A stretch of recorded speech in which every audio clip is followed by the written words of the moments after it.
Good morning, everyone. We're starting our January 23rd Planning Board meeting. The first item this morning is adoption of resolutions. All commissioners can vote on these first five except Mr. Bartley. The first three are Loman's Plaza Preliminary Plan Number 1, 2024-0100, MCPB Number 24-112. The second is Loman Plaza Site Plan Number 8, 2024-0120, MCPB Number 24-113. And the third is Loman Plaza Forest Conservation Plan Number F 2024-0680. Do I have a motion for approval? Yeah, move to approve the resolutions. I second. All in favor? Aye. Aye, the ayes have it, 3-0. The second is Glad Hill Farm Administrative Subdivision Plan Number 6, 2023-0050, MCPB Number 24-122, and Glad Hill Farm Forest Conservation Plan Number F 2023-0290, MCPB Number 24-123. Do I have a motion for approval? Yeah, move to approve the resolutions. I second. All in favor? Aye. Aye. The ayes have it. You can't vote on these two. 3-0.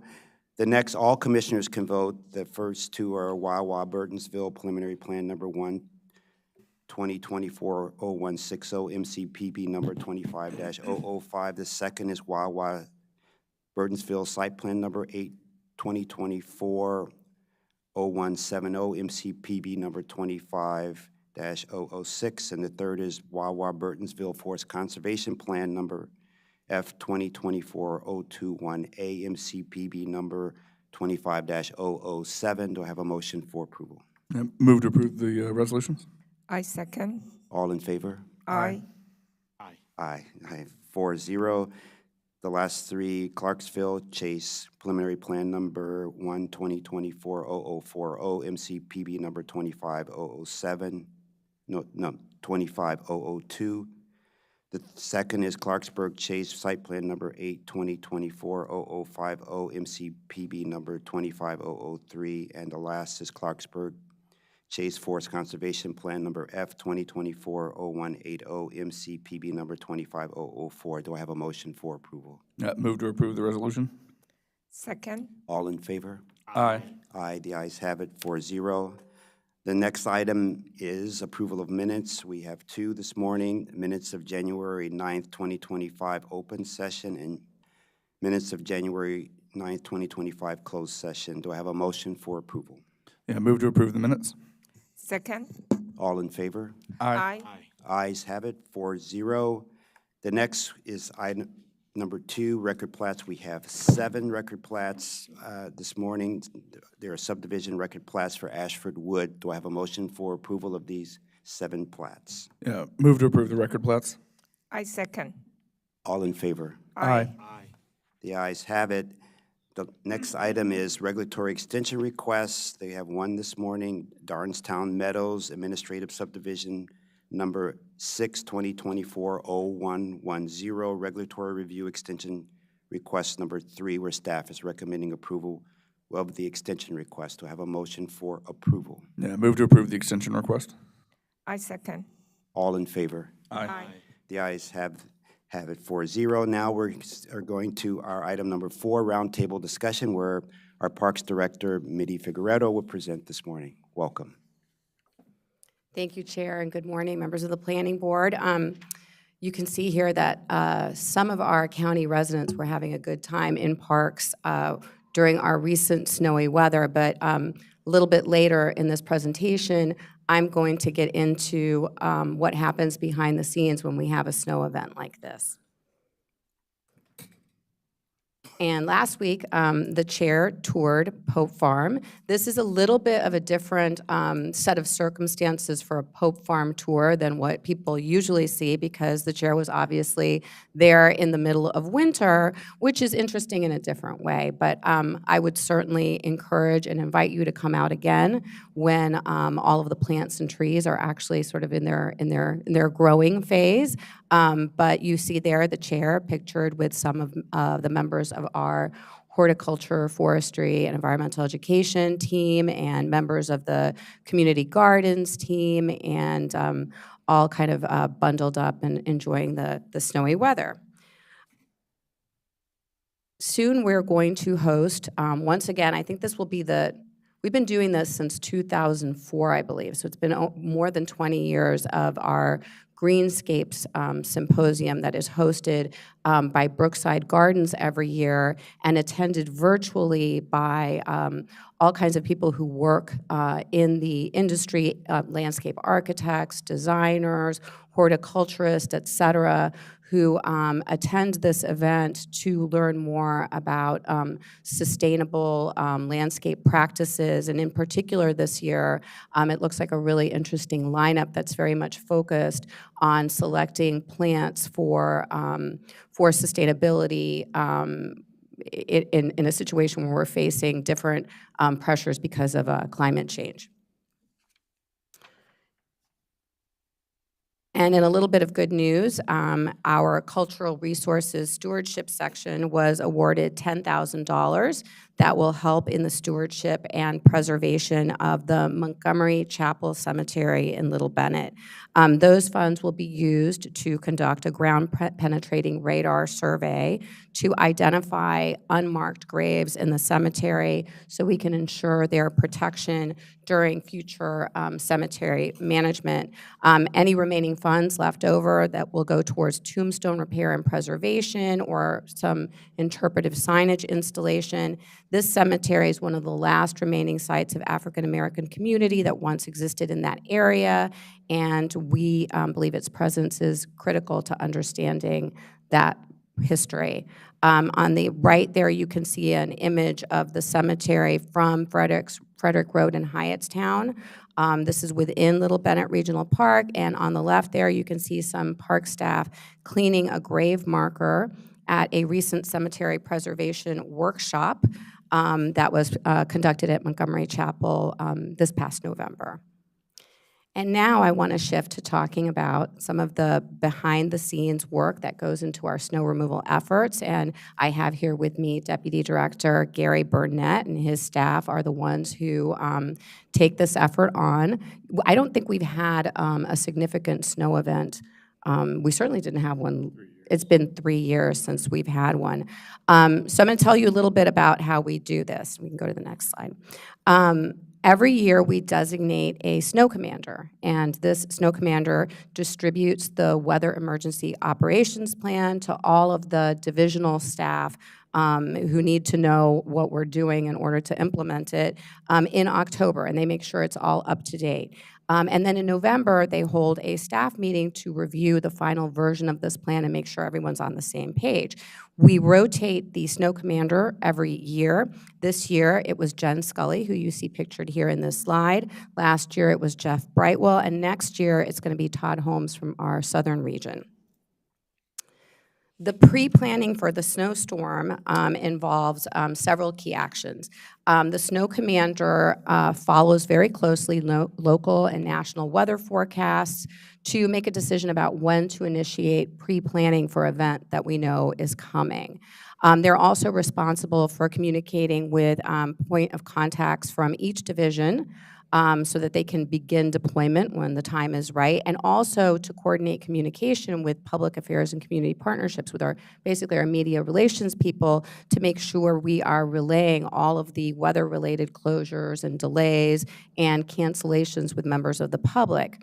There's also cross-departmental coordination that goes on, particularly with MCDOT. We have an agreement with them where we supply 3 trucks and drivers, and this is in exchange for salt to treat the roadways and parking lots at park facilities.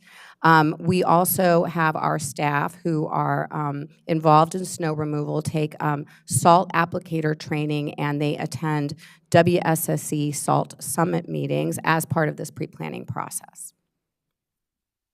We have about 130 park staff that are on this task force. Once the commander initiates an event, they're called in. Each group of them has their own list of the prioritized areas and the facilities and sidewalks for snow clearing. And this past snowstorm, we finished cleaning some of these areas within 12 to 16 hours.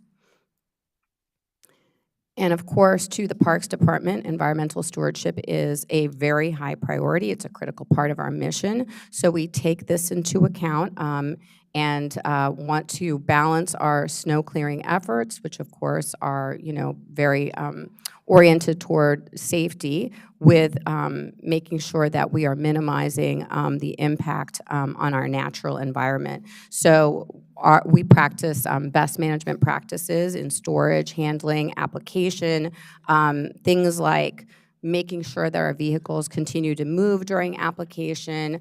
We're careful about where we pile up the snow. The snow's on the road. It's now dirty and contaminated with salt, so we don't put it in sensitive areas or storm drains. We mark the storm drains in advance, and then, of course, we clean and maintain the vehicles. Throughout the snow event, our operations staff update the snow commander, give them a progress report on how they're doing in terms of the percent of work that's completed. And you can see here some pictures of some of the cleared areas. Can I ask you a question here? Yeah. I understand that we have facilities that we plow around all the facilities. If it is a park, if you just share the information with us, what do we do the walking trails? Inside the park? Yeah, and other trails, or I know that at one time we just did the Capitol Crescent The only Trail. trail we plow is the Capitol Crescent Trail. Yeah, but no, when it is a park, we do probably just the parking area, but nothing, if it is parking, I'm just curious Yeah, I'll let what we Gary do handle in the that. parks. Yeah, Because people are asking me, and I'm not sure what is the answer now. I have been away for a while. Sure. So Gary Burnett for Montgomery Parks. And we do not plow interior trails. So we do sidewalks if have access to schools or transportation. We do the perimeter trails around parks at times so people can get around it. But, we do not do the interior trails so that they can go through trails. Also, a lot of people, this time they actually was able to get out and do saw some people doing cross-country skiing and those sorts of things within the parks. But, historically, we will do our PABs, public activity buildings where we're going to, park activity buildings where we're going to have rentals or something on that line. Enterprise, we spend a lot of effort doing the parking lots and the facilities around them so we can get in and out. But for the most part, we are, for neighborhood parks, we do not do the parking lots immediately. We're starting to catch up on some of those now, but for the immediate storm, we're focusing on sidewalks, perimeter trails, and access for enterprise and park activity buildings. Yeah, that's very helpful. So if we have a local park that has like activities and parking, that is not, It's low on our priority. is low in the priority. Yeah. You get to it after. After the major areas are cleared, we'll go back and we'll start like I said, right now, we're working on clearing up some of those areas, but those are lower on the priorities. Okay, thank you. So once all of the areas that we're responsible for have been cleared 100%, the snow commander will officially end the event response. And as Gary was just explaining, what we prioritize, the aim of our snow removal efforts is to provide safe access to facilities around our parks for our patrons and our staff. And here are just a few before and after photos.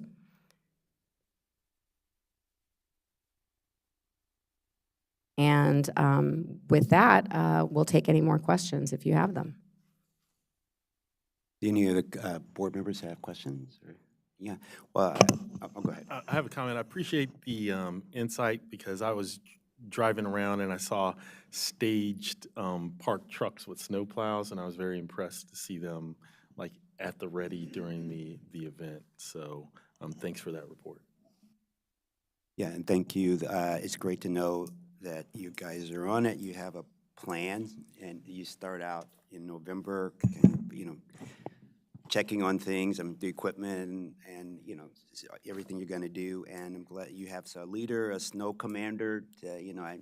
I know they take that responsibility seriously, so thank you for bringing us up to speed on that, and I congratulations on getting the $10,000 Montgomery Chapel Cemetery grant, because of those, making sure those cemeteries are kept up are very, very important, and we all appreciate that. So thank you so much, and we all appreciate your hard work. Can I say thank you to county government because, you know, they have improved their snow plowing very much. I was really surprised because, you know, I live in a cul-de-sac, and that's in a subdivision that is the lowest priority.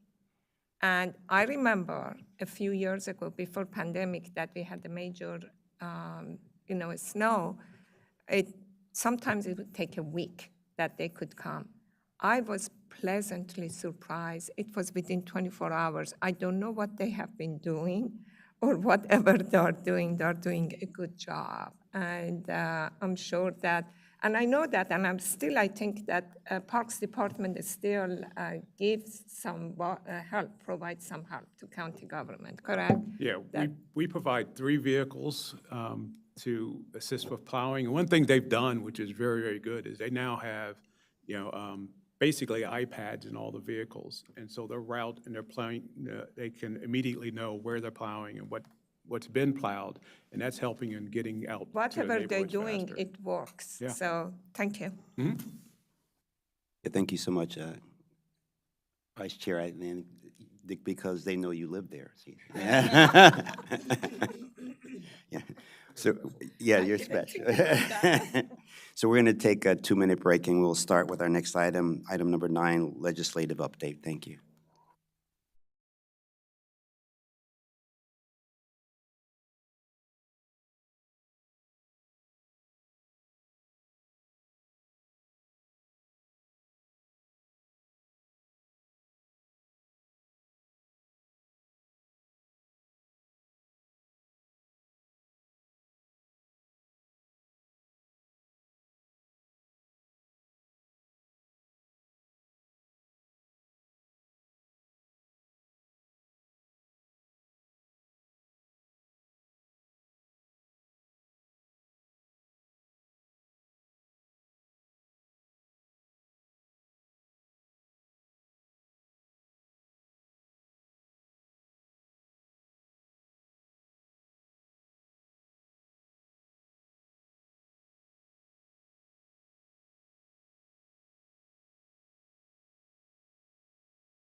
Good morning. We're on item number 9, legislative update, where our General Counsel, Deborah Borden, will update us on the current legislation from the state for this session. Thank you.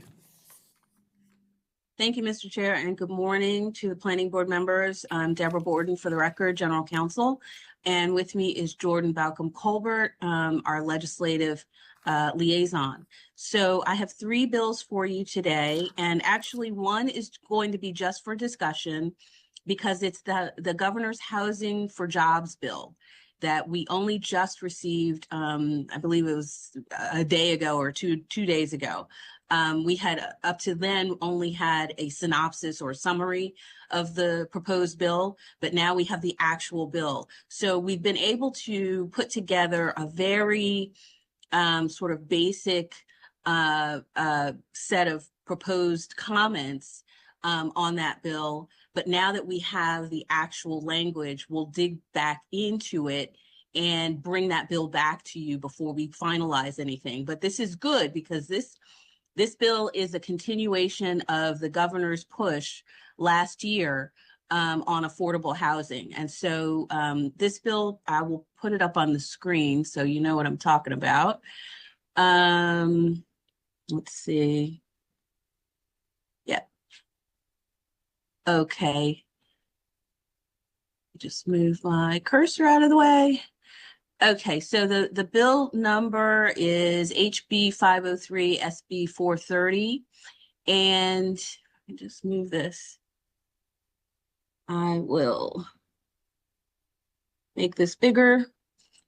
So the Housing for Jobs Act is the nickname for the bill. And basically what it would do is it would require the Department of Housing Community Development to calculate regional housing infrastructure gaps. Basically, the state wants to use a ratio of jobs to housing to determine how different localities are doing in addressing their housing infrastructure gaps. And what it would also do is establish certain mandates. And according to the bill, it would establish that certain local jurisdictions have an affirmative obligation to expeditiously approve housing development project applications. Now, I suspect that language is going to be quite controversial in some circles. But the way that we do our development approvals in Prince George's and Montgomery counties is that if an applicant complies with our zoning ordinance, complies with our subdivision regulations, or if we can condition an approval to make it comply, then we have to approve it. So that is already sort of baked into our system, that we don't deny projects, sort of based on unwritten or unexpressed rules or things like that. We establish a record and we base our decisions on that record. So it's not clear what difference this would make in the sense that would it really require any different process for our 2 jurisdictions? It doesn't look like it.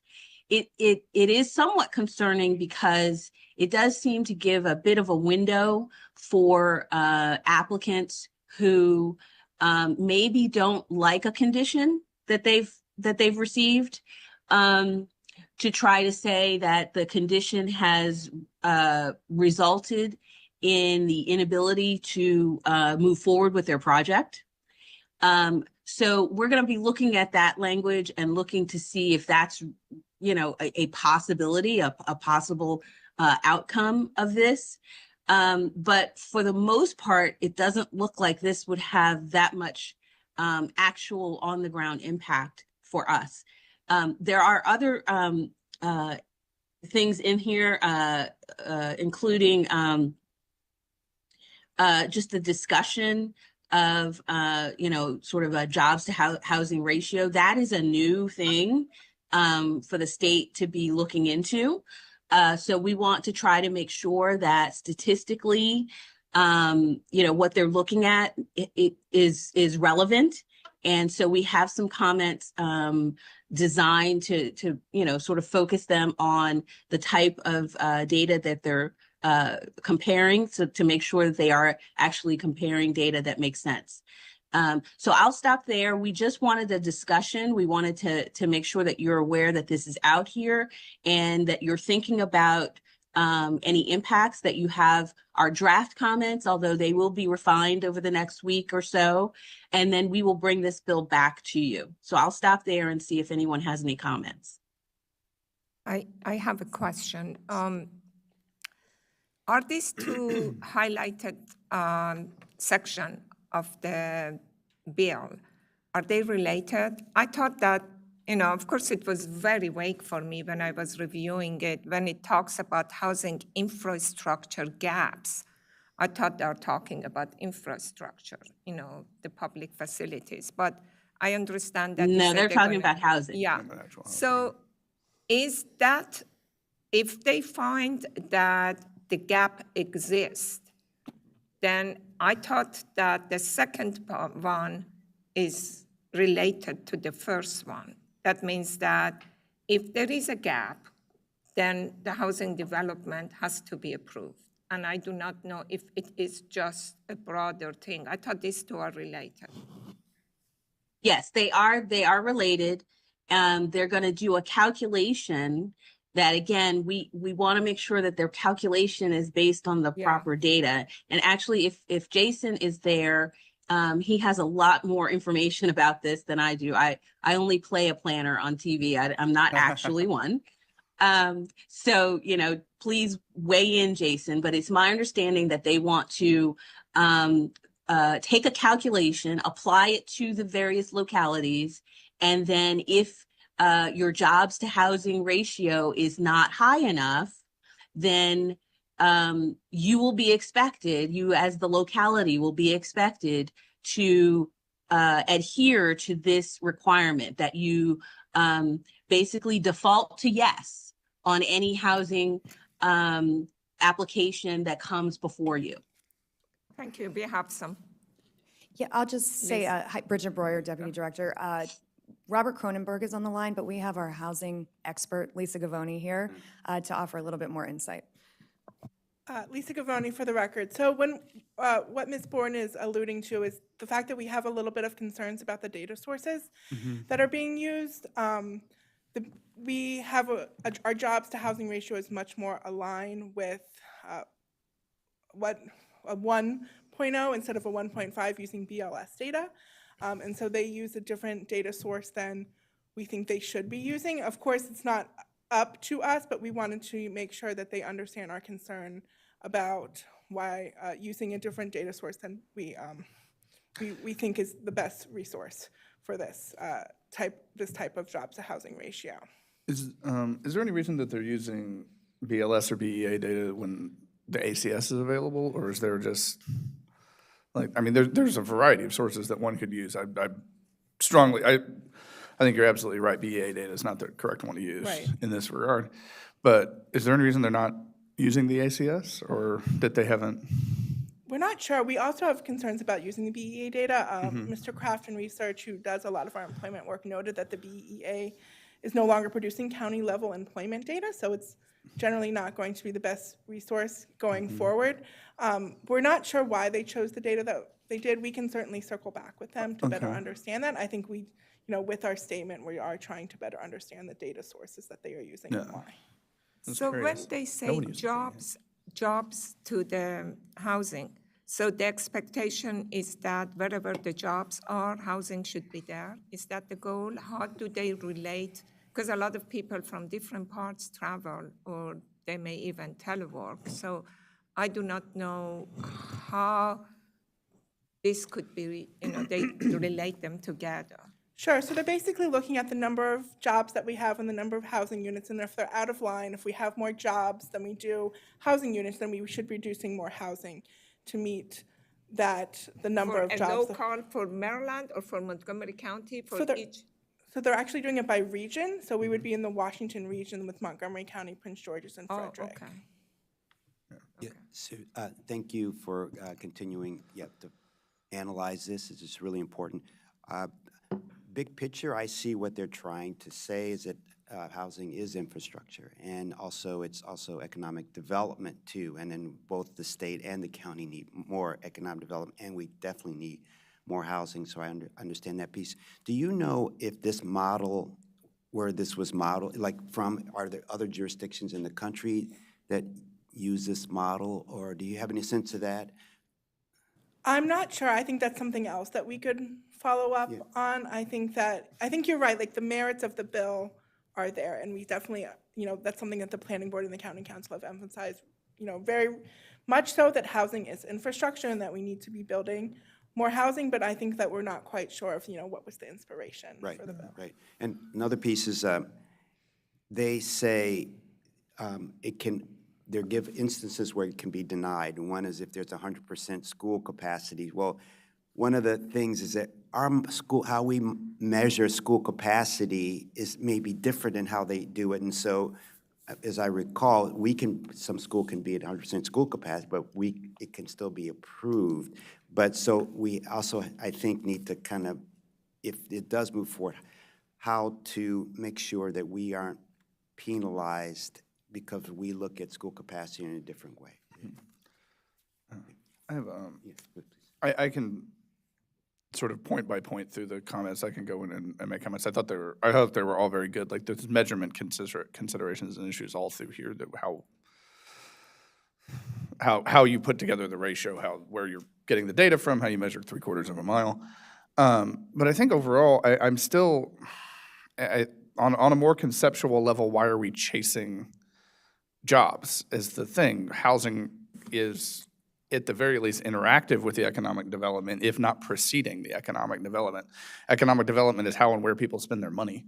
And more people mean more jobs, not more jobs like they do bring people. Like jobs come to where people are that have the skills and the infrastructure that they need. I think we're getting this backwards to a certain extent, and I think it continues what we've gotten backwards about housing for a long time, which is that like we wait for jobs to come and then we hurry up and try to build housing and infrastructure to service those jobs, which is a method of economic development that doesn't work very well.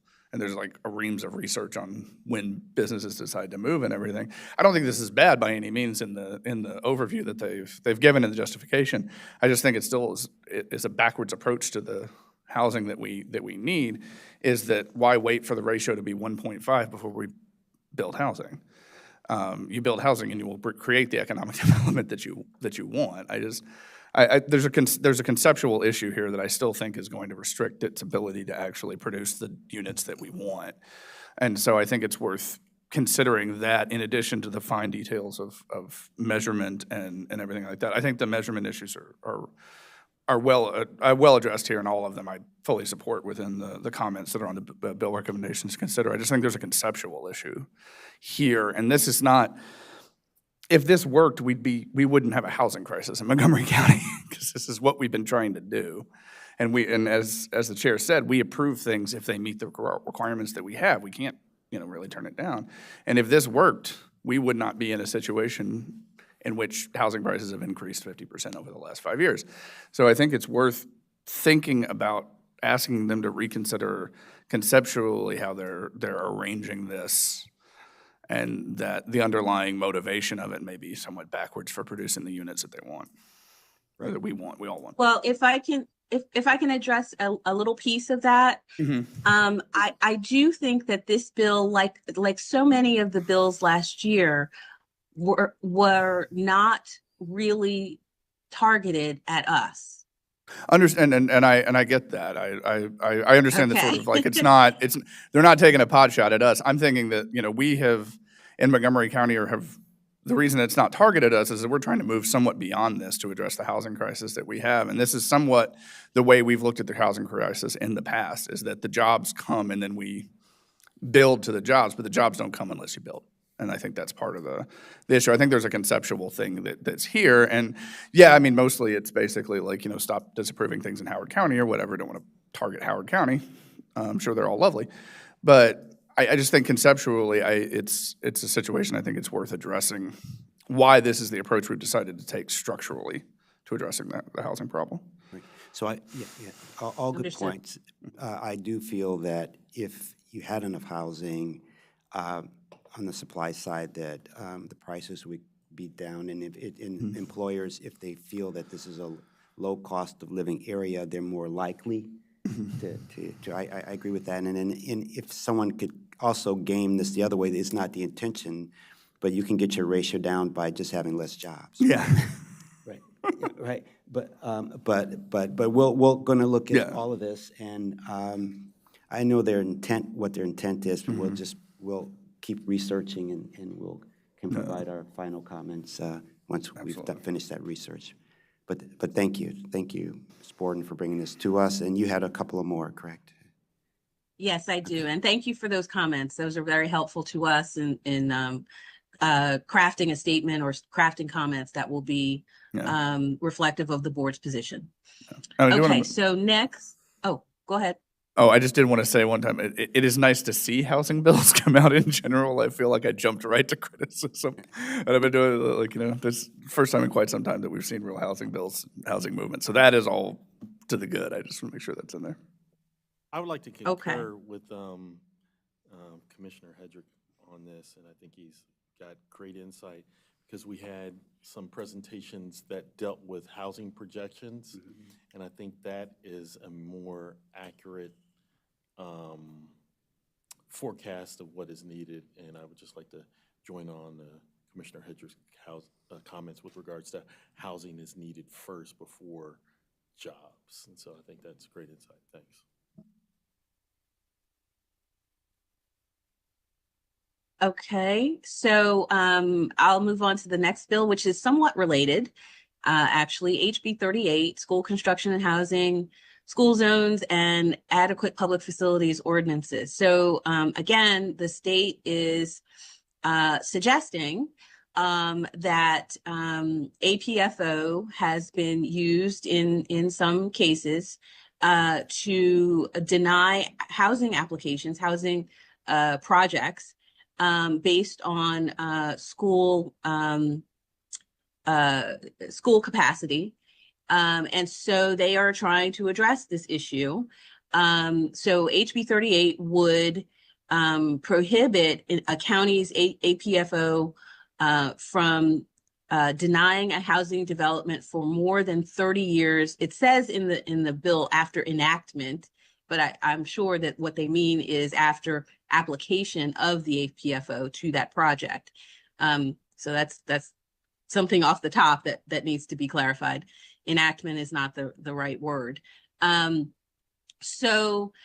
it occurs to me after the former discussion on the other bill that these two may be in conflict with one another, because the other bill says you could be at 100% school capacity and not be subject to that prohibition in the Housing for Jobs Act. But this one says that you can't restrict the project for more than 4 years. So you can deny it, but you can't restrict it. It doesn't really make too much sense in terms of being consistent with one another. So because both Montgomery and Prince George's County would not actually be subject to HB 38, because at this point in our sort of development evolution, neither county places moratorium on projects, on development projects due to school capacity APFO. In Prince George's, you just pay a fee.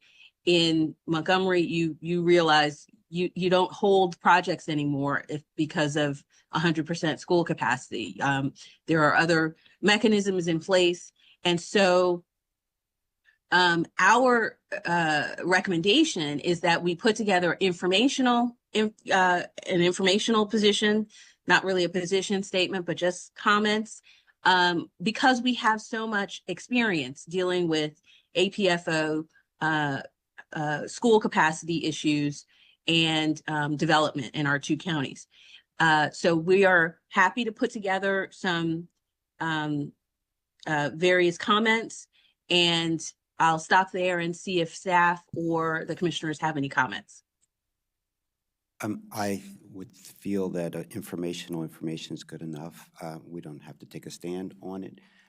Also, this said that if they denied, they would have to, the municipality would have to provide for adequacy in 4 years. Is that what I would say? Or if they don't, still they can't deny anymore? Would they have 4 years?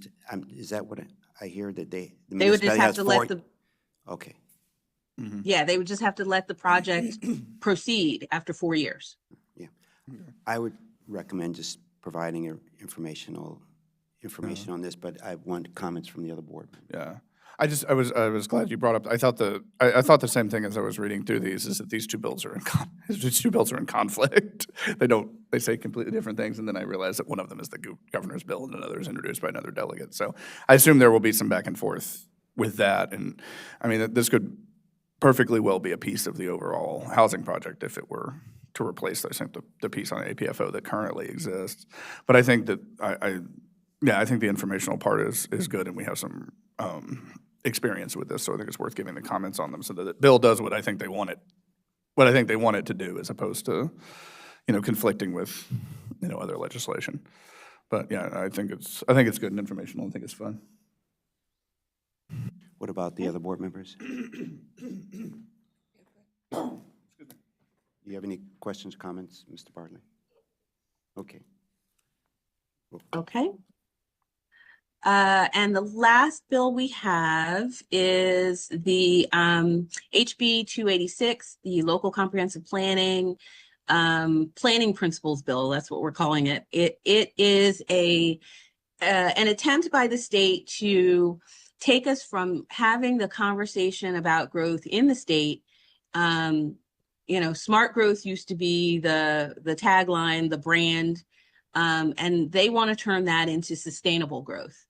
And they want to, I think, start conversations at the local level about what sustainable growth means to each locality. And so they're changing what are currently in the code called visions into planning principles. And those planning principles are designed around the sort of general vision of sustainability. And so they've made some changes to the language. And I think that the planning department has some comments about it. We do think it should be supported because it is sort of advancing our statewide approach. But we do think we're already doing a lot of these things and looking at sustainability, looking at equity. And so I'll turn it over to Bridget, and they can make their comments. Thanks, Deborah. Thank you. Bridget, Deputy Director. Yes, we support this bill. Director Sartori actually reached out to Secretary of Planning Rebecca Flora just to get some clarification on a couple of things. It was a great exchange. If you remember, Secretary Flora was in this room 2 years ago to give us the Sustainable Growth Award for Thrive Montgomery. And she mentioned that in the email exchange about how Montgomery Planning and the county is a model for sustainable growth.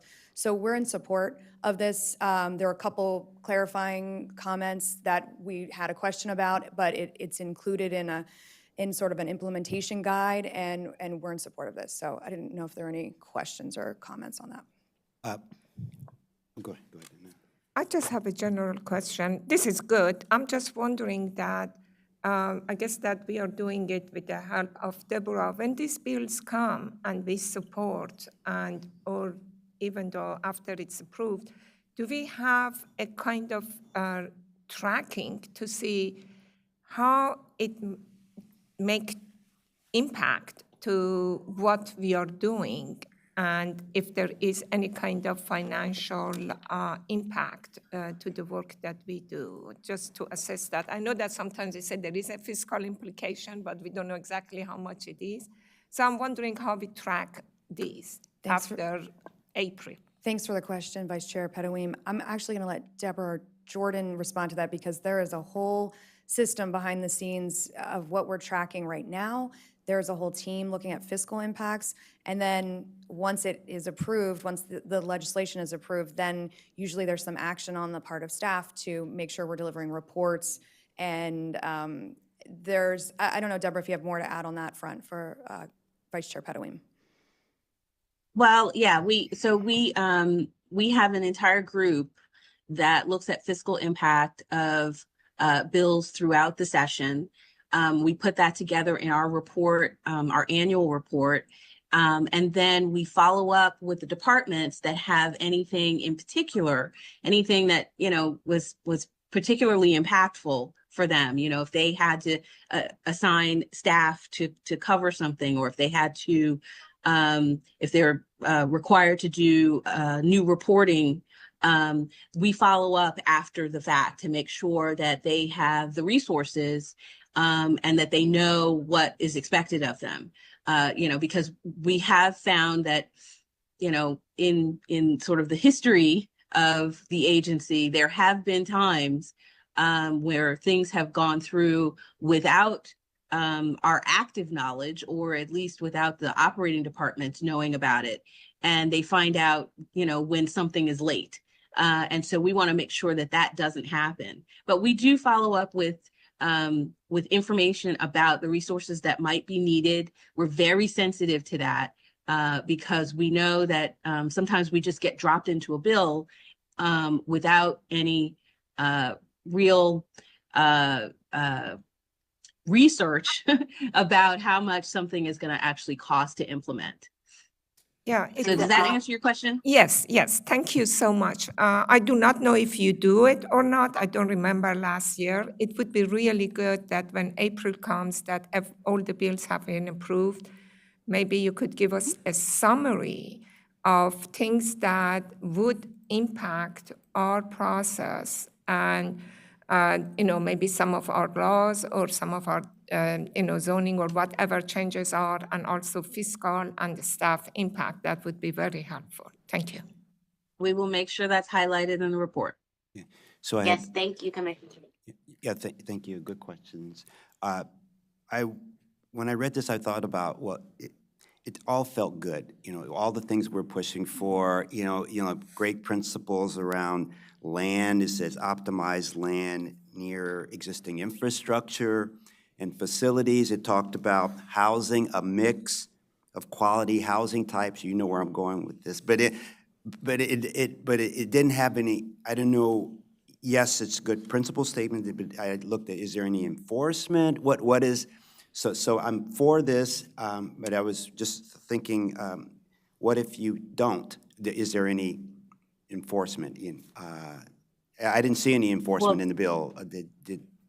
Well, these are guidelines that actually already exist in the law, and so they're basically updating them. And these guidelines inform how we do general and master plans. They inform the, sort of the subtitles that we include in those plans and how those plans then get built out.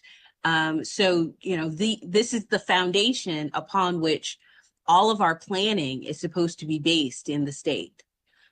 So, it's not really an enforcement issue. It's really a more of a refining and tweaking the state's view of planning so that everyone is at least required to consider, matters from this point of view. Okay, great. And so, it's less an enforcement thing and more of a, sort of a turning the page and getting us all looking at and talking about sustainability and what that means for us. Right, great. All great things we've been preaching, so thank you. Yeah. So we're good. I'm good with making a positive statement on there, agreeing. Okay. Any? You are good. That concludes my. Well, thank you so That much. concludes my items. Thank Yeah. you so much. Yeah, and I also heard that there's was there a solar something that just came out too? Will that be talk about that in our next one? Yes. There is a solar bill, and we will be bringing that to you next week. We did just also get that one, so it's a big one. So it's taking us a bit of time to get through it. But yeah, the solar bill we'll bring back, and we have a couple more bills we'll bring back next week. Thank you so much. We appreciate it. So we will take a 2-minute break, and then we will start with our next item on parks fees for the next fiscal year. Thank you, or for this fiscal year. Thank you. Bye now.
Good morning. We're on item number 5, Montgomery Parks fiscal year 25-26 fee schedule, where the Parks Department is recommending approval of fees as proposed by them for their park facilities and other programs. So this morning, we have Christy Turnbull, Holly Thomas, and Cheryl Spicer here to present this item.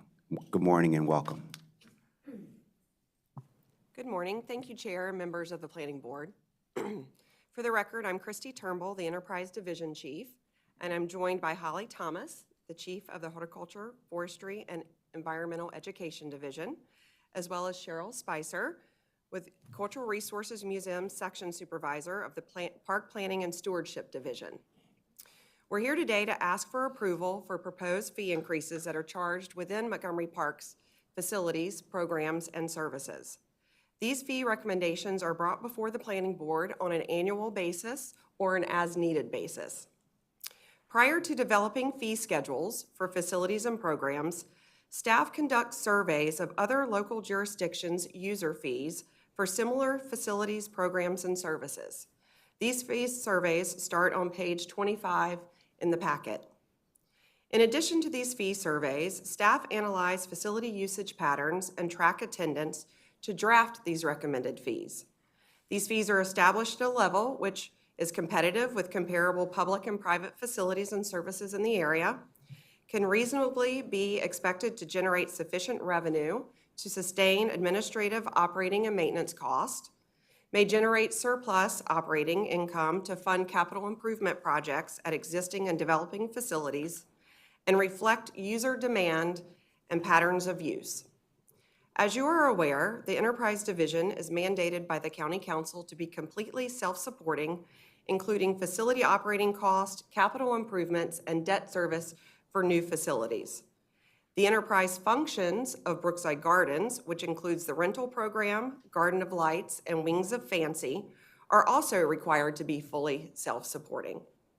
Each year, the Enterprise Division strives to cover its cost while providing affordable programs and amenities for all its residents. We host facility open houses, as well as offer discounts and programs and resell merchandise. The Enterprise and Heavy divisions within Montgomery Parks have a fee reduction program that provide a 50% fee reduction for general admission fees, group lessons, and other activities for low-income residents. In addition, the department offers camp scholarships through the Mary Wells Harley Camp Scholarship Program that covers the full cost of a week-long camp along with the before and after care if it's offered. Each division has experienced significant budget impacts in the current fiscal year 25 and the upcoming fiscal year of 26. These requested fee increases will help offset the increased personnel, operational, and maintenance costs within these divisions' budgets. The 25 and 26 proposed fees that we'll be discussing today include rates for the following enterprise facilities, being our event centers, the ice rinks, Little Bennett Campground, the South Germantown Driving Range and Splash Park, Pauline Betts Addy, as well as the indoor Wheaton tennis facilities, the miniature trains, and the carousel. Also included will be the fee increases for programs within the HEFI division, being the Brookside Gardens Enterprise Functions, Community Gardens, and Park Activation. And lastly, fee increases for programs within the Cultural Resources Museum section of the Park Planning and Stewardship Division. We'll start with, on page 3, the Enterprise Division facilities, the event centers. Those event centers would be including Rockwood Manor and Lodge at Little Seneca. We are looking to have approval on our off-season social package fees. As you can see, it covers weekends. We have it listed on here for our current fees for county residents and non-county residents. And then we also include the effective date, which we're asking for April 1st for these fees to go into effect. For the proposed fees of an increase of 15 to 20%.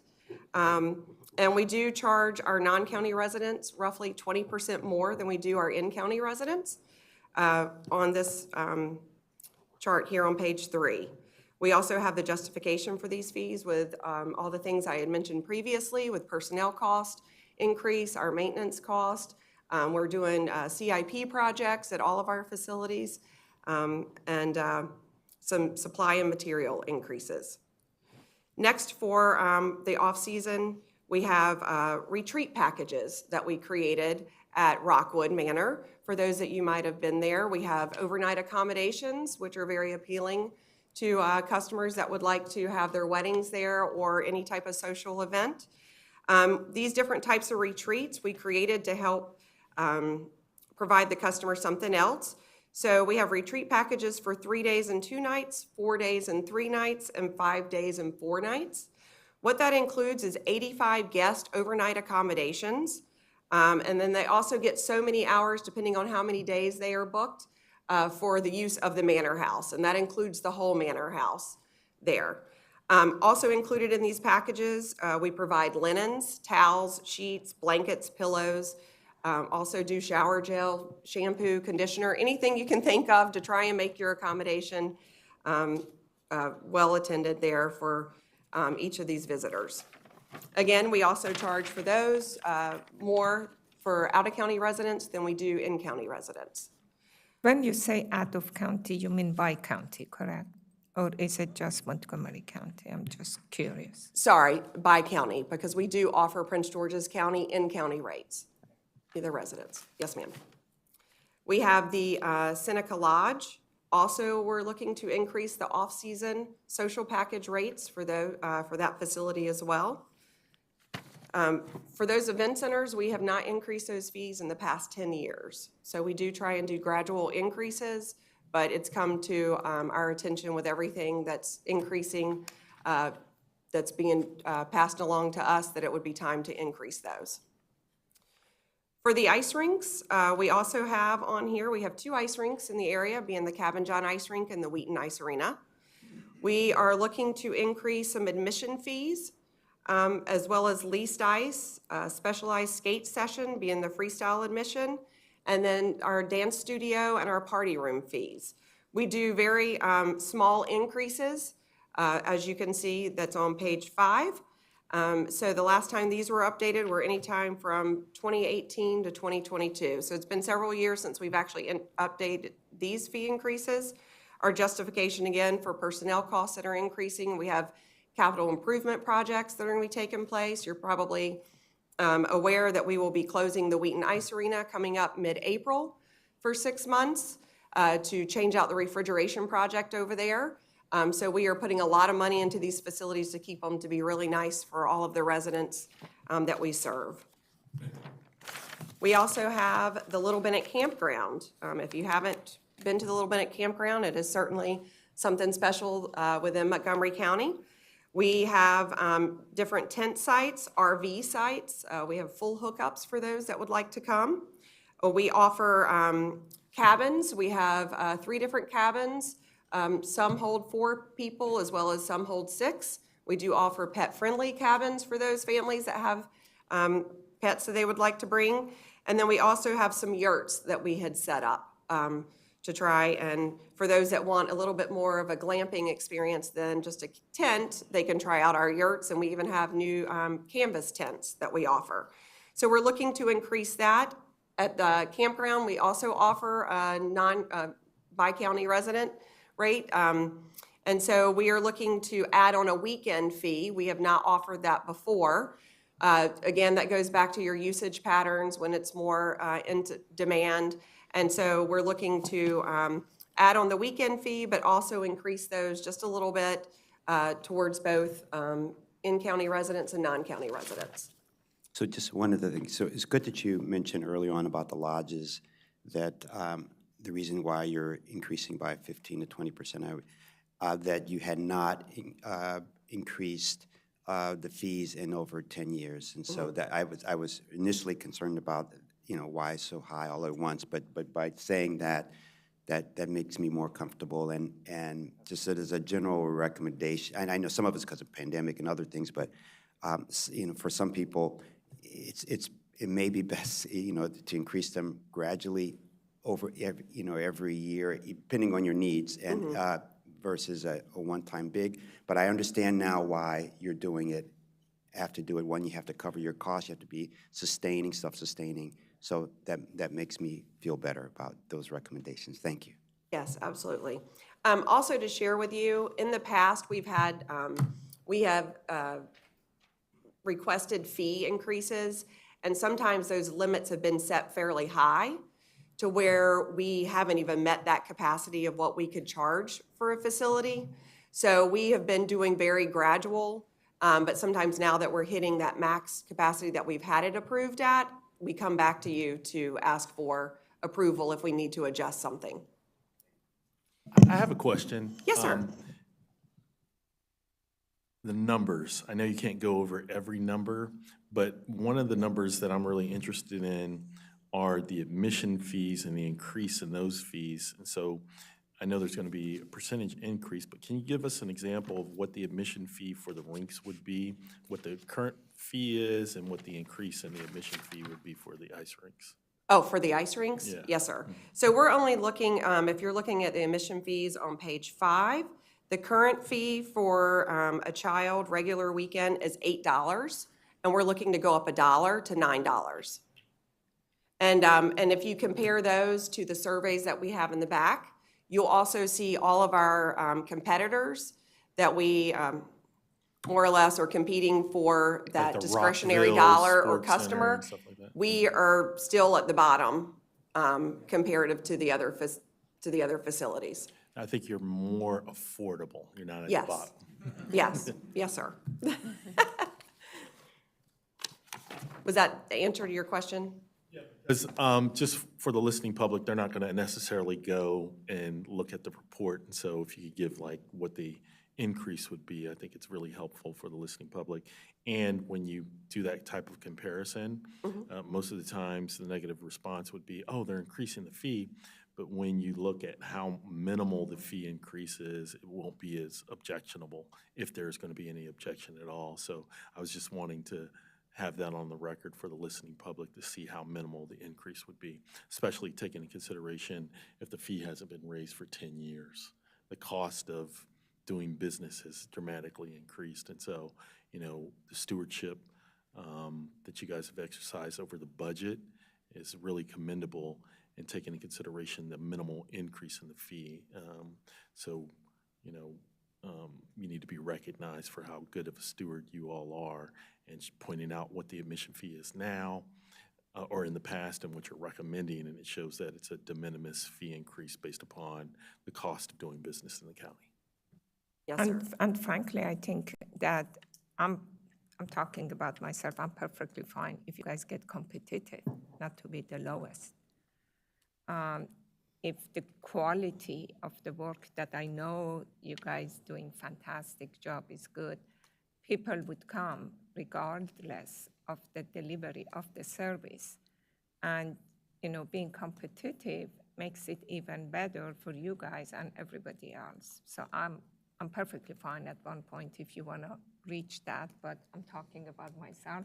I have the other commissioners that they have to say it, but that's where I like to see. Thank you. And I think to point out as well is we do want everybody to be able to have the opportunity to try and experience our facilities and programs and services. So we do offer the many things that I had mentioned before. You know, we have those fee coupons that we have that's 50% off of our admissions. We also have the discount ticket book that's listed on page 5 as well. That gives you purchase, you purchase 10 tickets at the price of 9, and those are for people that come more frequently. For that, we offer all types of cheapskate rates that is a much cheaper price, and that includes your skate rental as well. So we do try and reach out to everyone to be able to have that opportunity to come. And that is fantastic. That's another good reason that you could be competitive. Sometimes you could even provide some discount for you know, some group of minorities. But I think that it would help that we be competitive and then through other ways to make it affordable for those that we want to strive for everyone to use. Absolutely. For Enterprise as well, we have the South Germantown Driving Range, We're looking for some increases in our classes up there, just because it's, the cost is being passed on from us for the instructor that we use, as well as, you understand, supplies, materials, everything's increasing. So these are just for a few of these classes, as well as we offer archery classes up at the driving range by the archery range, which is really nice. We're also looking at the splash park and mini golf. These are very minimal fee increases as well, 50 cents for your admissions for the splash park, as well as a round of mini golf. We are looking to increase our party tent rentals up there. So we have two medium party tents as well as one large party tent, and we include 20 admissions within that rental time. And even though it's only for 2 hours, they can stay at the facility all day while it's open to utilize the splash park up there. So we're looking for a minimal fee increase for that as well. For the tennis centers, we're just looking for a $1 increase in our advanced classes. Again, our beginner classes, we are increasing those by $1, but we had already asked for that price increase before. So we're only looking for the $1 increase in that to help cover our tennis instructors' cost, as well as supplies and materials. We have the Wheaton Train and Carousel and the Cabin John miniature train. We're just looking to go up 50 cents in that admission cost. That's going to hopefully help with some of the track maintenance repairs, personnel, and some exciting news with purchasing our new carousel that'll be coming up. We're going to be having the disassembly of the current carousel starting February 10th, and the new install of the carousel starting February 12th. So this spring season, we'll have a brand new carousel over at the Wheaton Park for all of the residents to enjoy. So we're excited about that. And that is all the increases that we're looking for the enterprise division. So I'll turn it over to Holly Thomas with the horticulture. Good morning. I'm Holly Thomas, Division Chief of the Horticulture, Forestry, and Environmental Education Division. The Horticulture, Forestry, and Environmental Education Division is responsible for a wide range of facilities, programs, and services for the residents of Montgomery County. As you know, we manage multiple public facilities, including 2 public gardens, 5 nature centers, and 14 community gardens. And today I'm asking for approval for fees for the following programs: community garden plots and adult education programs, Brookside Gardens rental program, Garden of Lights, and Wings of Fancy, and Park Activations Park Academy series. So I'll start with community gardens. You will find our request in your packet on page 10 and 11. And the community garden program just celebrated an incredible milestone, 15 years of service to our community. We're very proud of that. And over the past 15 years, the program has really grown significantly. We now operate 14 garden locations, and we're very proud to serve 500 families through that program. So we offer garden plots at a nominal yearly fee, which you'll see in your packet on page 11. The fee ranges from $35 to $85, depending on the plot size that we have. As part of our ongoing efforts to maintain and enhance the program, we're proposing a $15 increase for all garden plots over 100 square feet. And any plots below 100 square feet will not see any fee increase. The last time we increased fees in this program was in 2016, and at that time we raised the fees by $10 across the board for all plot types.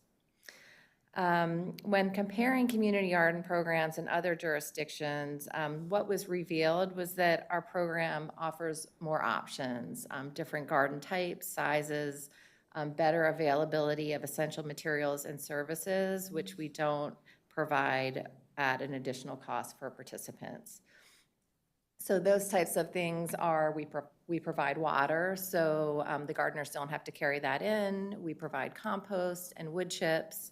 We haul away garden debris. We provide sheds for storage of any tools, also shared tools, wheelbarrows, and fencing, which wasn't always a given for different programs we're comparing to. So this increase will provide the Community Gardens program with additional revenue. That revenue goes into a special revenue fund, and that helps us to provide upgrades to these gardens. Upgrades might be repairing fence, which is really expensive, or putting a new fence up if the fence is deteriorating. And then again, these supplies and materials might need to be replaced. Do you still have a long list of wait for these gardens? Absolutely. Thank you, Vice Chair. We have several hundred people on our waiting list, and right now we're going through the process of renewals where existing gardeners let us know whether they're staying. And then we look at who isn't renewing and how many plots we have available. And then we try to pull from the wait list to fit people into the gardens. I'm hoping that we could consider to build more, that everybody get. This is a good way of providing sustainable food for people, and it's a very good hobby also, and it's affordable. So, okay, thank you. Thank you. Yeah, that's a great price for the community garden plot. It's a great price. That also includes water and I guess in soil, and you have you have some tools that they can use. So great price. Yeah. Great, thank you. All right, our next fee request is for Community Gardens has a program where we're offering adult educational events. And an example of an event is our Foodie Fridays series, which are held at Josiah Henson Museum and Park and feature presentations by local farmers, educators, community organizers, and change makers in the food system space. They're all coming together in this format to share their expertise and inspire action. So the success of these events relies on more than just enthusiasm. It takes resources to make them happen. So the fees that we're charging, we use them to pay honorariums for our speakers that are coming in. We provide a catered meal with beverages because, food does bring people together. We also pay for the facility. A third of our ticket price does go to cultural resources to pay for their staffing at the museum. And then our guests get a ticket to come back to visit the museum at a later date. When is that event? Because I'd like to buy a ticket in advance to go. First in line, so June to October, that schedule will be coming out, and it's one Friday a month from 6:30 to 8:30. And we can be sure that you get the Yes, dates please. when it does come out. I want to be the second in line behind Commissioner Okay. Bartley. And then the next weekend, I do want to go see the yurt, because I want to go hang out in one of the yurts. I'm really excited about it. Great. I know, my kids need to quit getting sick on the weekends I have open. All right, so these educational programs, current fee is $15, and our request is to make it $20, and that would be per event. And if you're looking at our surveys of other events of this type, we come in very well priced with that increase. Okay, moving on to Brookside Gardens. So Brookside Gardens has been in operation since 1969. It's a large, complex, multifunctional facility that operates as a horticulture display garden, living museum with plant collections, environmental education center, rental venue, and recreation destination. I want to point out that our request for fee increases is for the enterprise functions only at Brookside Gardens, which includes rentals, photo permits, Garden of Lights, Wings of Fancy, and as Christy said, so we do have to recoup all of those costs for these programs. So I would like to direct your attention to page 13 on our rentals to start. And similar to the way Christie's are with Enterprise, the rates vary based on whether it's on a weekend, whether you're a resident, and the fee structure is divided up that way. We also have rental add-on fees, so that's a way that we seek to increase revenue as we can by offering additional services that people can add to their booking. For photo permits, this program is really designed to increase revenue and manage visitation, particularly on our busier weekends in the spring and fall when overall attendance is at highest. So if someone has a photo permit, we want to make sure that they have access to an area so they don't have, other attendees in the garden ruining their photos, basically. So we need to charge for staff time. So increased fees will cover the costs associated with increased seasonal and full-time staff salaries. New fees also reflect fair market research and an increase in demand for additional amenities and services, as well as that increased administrative input that's needed. The full revenue impact for these will not, be realized until FY '27. We have rentals currently booked for FY '26 that we will be honoring at these FY '25 rates. The next item I'd like to review is Garden of Lights, which we just wrapped up at Brookside Gardens. So entrance fees and costs associated with an increase there. So I want to go over that in more detail for you. So if you turn to page 16, you'll see for Garden of Lights, we're looking at free admission for ages 0 to 4, 5 and up. For weekends is going from $10 to $12, or sorry, weeknights, $10 to $12, and then weekends, $10 to $15. And just to give you a little bit of background on this show, the seasonal salaries have increased over the past several years. You know, we've gone from $12, we're paying, you know, between $15 and $17 for these seasonal staff right now. And if we pay $15, we're not competitive with, you know, other folks that are hiring, and we have a hard time staffing the show. These staff are actually hired in June of every year. They start their work in July. So July through October, we have 10 to 12 staff working throughout the garden, putting the lights display up. And then they're also working January to March to do that removal. And then, of course, during the show, we have about 7 staff working each night, seasonal staff, and then we also have career staff helping to manage the facility and the show. Recently, Park Police has requested that we add an additional police officer for security at the gardens. We pay overtime rates for Park Police. There's one at each gate entrance for security, and then they've requested an additional one to walk the grounds, which is great. So we're paying those rates. So that is why we are increasing our rates. We need to be self-supporting and cover all of those costs that are associated with the Garden of Lights. With the Butterfly Show, we have not operated that since 2019 due to the pandemic. So proposed fee increases there are driven by, again, the increase in minimum wage, the rising costs of the butterfly pupae, supplies, federal and state containment regulations, permit fees, and staff training. So for this one, I just wanted to point out, with a butterfly show, it's very complicated. We have to bring in new butterfly larvae and live butterflies on a weekly basis to keep the show going. As the butterflies emerge, we need to dispose properly of the larvae. There's all these requirements with this permit for us. So we need to make sure the staff that we hire are fully trained to conduct the business on that behalf. But there is an expense associated with doing this show that you might not see with something like the Garden of Lights. Do you have a full-time entomologist on staff that helps with the butterflies or bugs? That's a bug. We don't have an entomologist, but we have a horticulturalist that is trained. Yeah, and the butterflies are coming in from outside of North America. So we have like 70 species of butterflies that we're bringing in and then growing all the plants at the garden. Is there any specific emphasis on the monarch butterfly? Because I know there's a monarch butterfly crisis.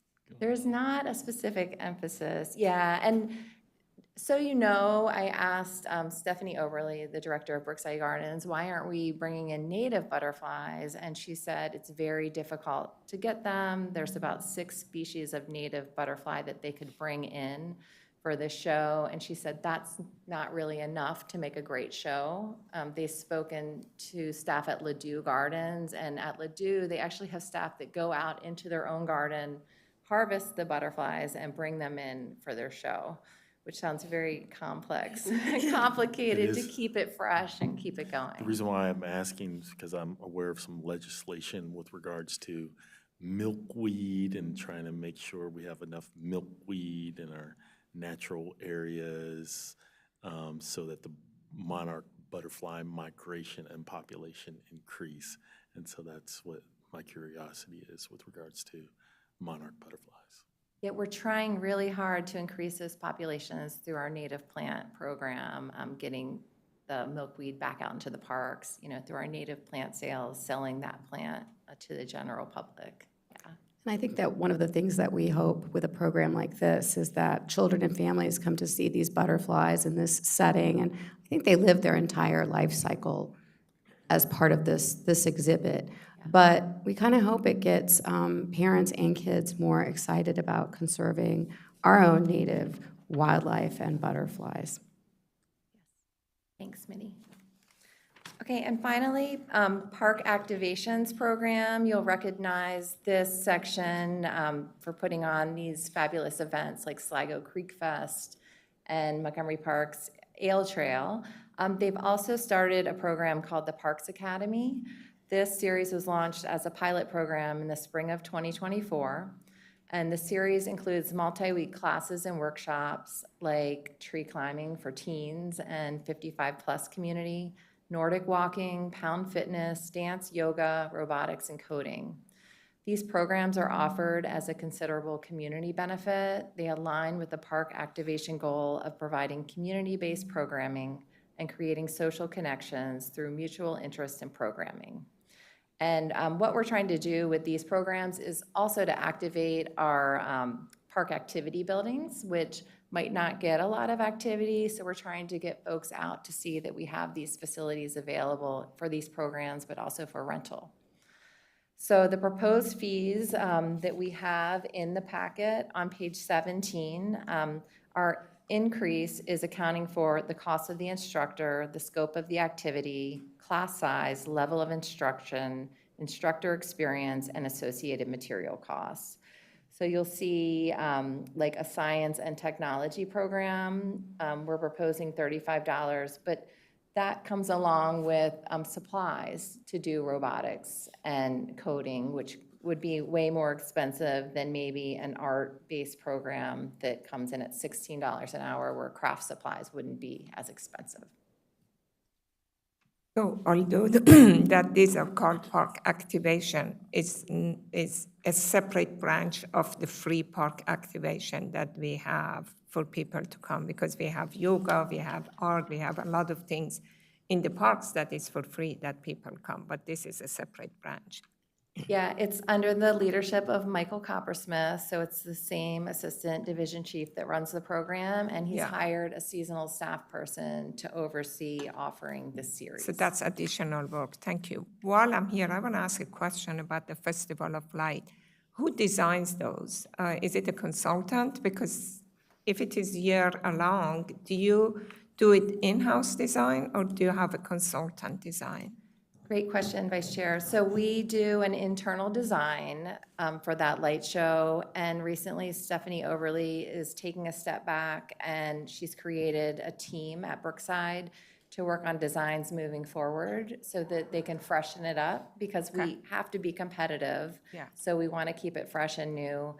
And I might not have mentioned that when we're purchasing these new displays for the light show, they can cost between $40,000 and $100,000. So we added a tunnel this year. It was a rainbow tunnel in the perennial garden, and it was $40,000, which was shocking to me that that structure could cost that much. Yeah, and that's why I didn't see you asking for those additional costs. I was saying, well, if you have a consultant, probably each year they're going to charge, and they have some cost of living that you say you're going to do in-house, so that's a lot of saving. And then it's the cost of the material. Now, I was wondering, so you put everything and remove it, so you don't leave them there? We don't leave them out. We remove them out of the garden, yeah. That's a lot of work. It's a lot of work. All right, thank you. Now I'll pass it over to Cheryl. Well, I will say that many of us attended the Festival of Lights, the Garden of Lights. It was like a kid in a candy store, it was so totally amazed, and I'm sure why you had such a high attendance. So, and also thank you for explaining the reason why the costs need to go up. So I really appreciate that, and I'm sure that our audience also appreciates it. Thank you. The explanation. Thank you. Great, thank you, Chair. Good morning. Thank you. My name for the record is Cheryl Spicer. I am the Cultural Resources Museum Section Supervisor with Park Planning and Stewardship Division. And I'm here this morning to present to you the proposed fee changes for 4 of our historic museums for the upcoming fiscal year 2026. And for the following proposed fee changes, you can refer to ours within the packet on pages 18 through 24 within the staff packet, and then the regional museum fee comparison study is included in the packet, and that is at the end on pages 37 and 38 that we'll refer to. But Park Planning and Stewardship's Cultural Resources Museum section operates 4 historic museums: Oakley Cabin African American Museum and Park, with its focus on the Reconstruction era in Olney. We have the Woodlawn Manor at Woodlawn Manor Cultural Park, which is also operating the Underground Railroad Experience Trail hikes in Sandy Spring. The Buzzard Farmstead at the Agricultural History Farm Park in Durwood, one of our largest historic parks. And then the new, very popular Josiah Henson Museum and Park in North Bethesda, which is our newest, which opened in 2021. Now, each of our museums provide critically important interpretation of the history and the culture within Montgomery County and Maryland, and even nationally.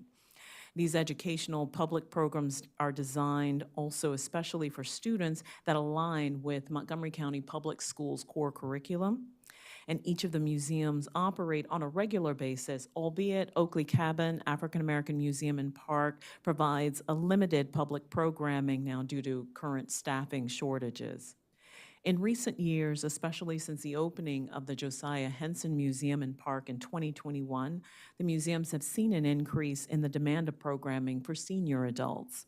And as the museums have not adjusted their overall program fees since the museums were established, the oldest of which is over 25 years. Woodlawn doesn't open until 2016, and then, of course, in 2021.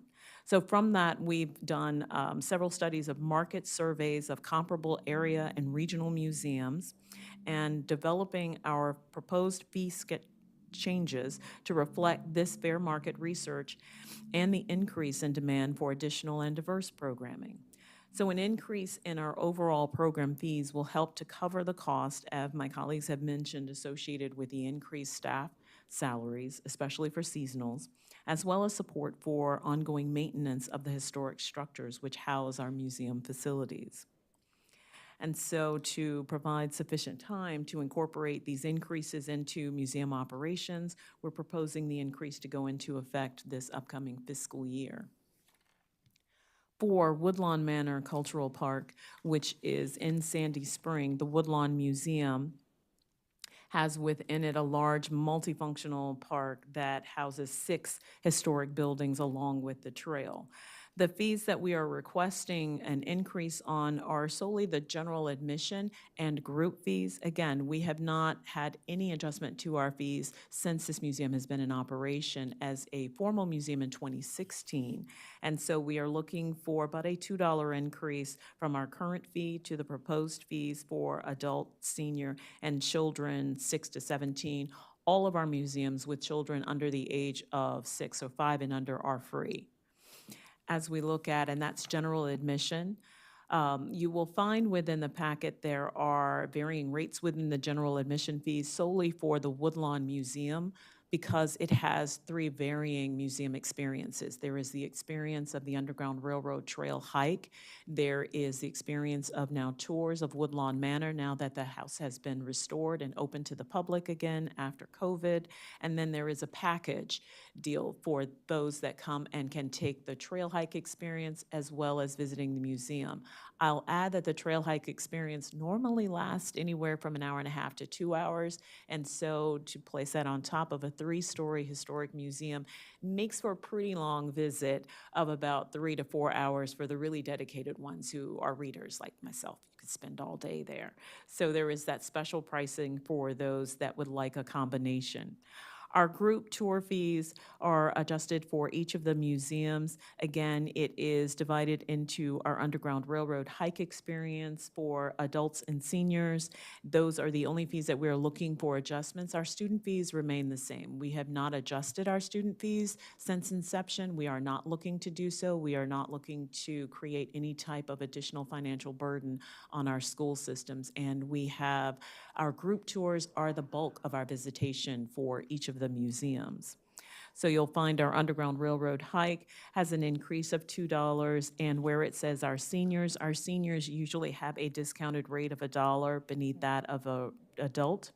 Our student fees remain the same.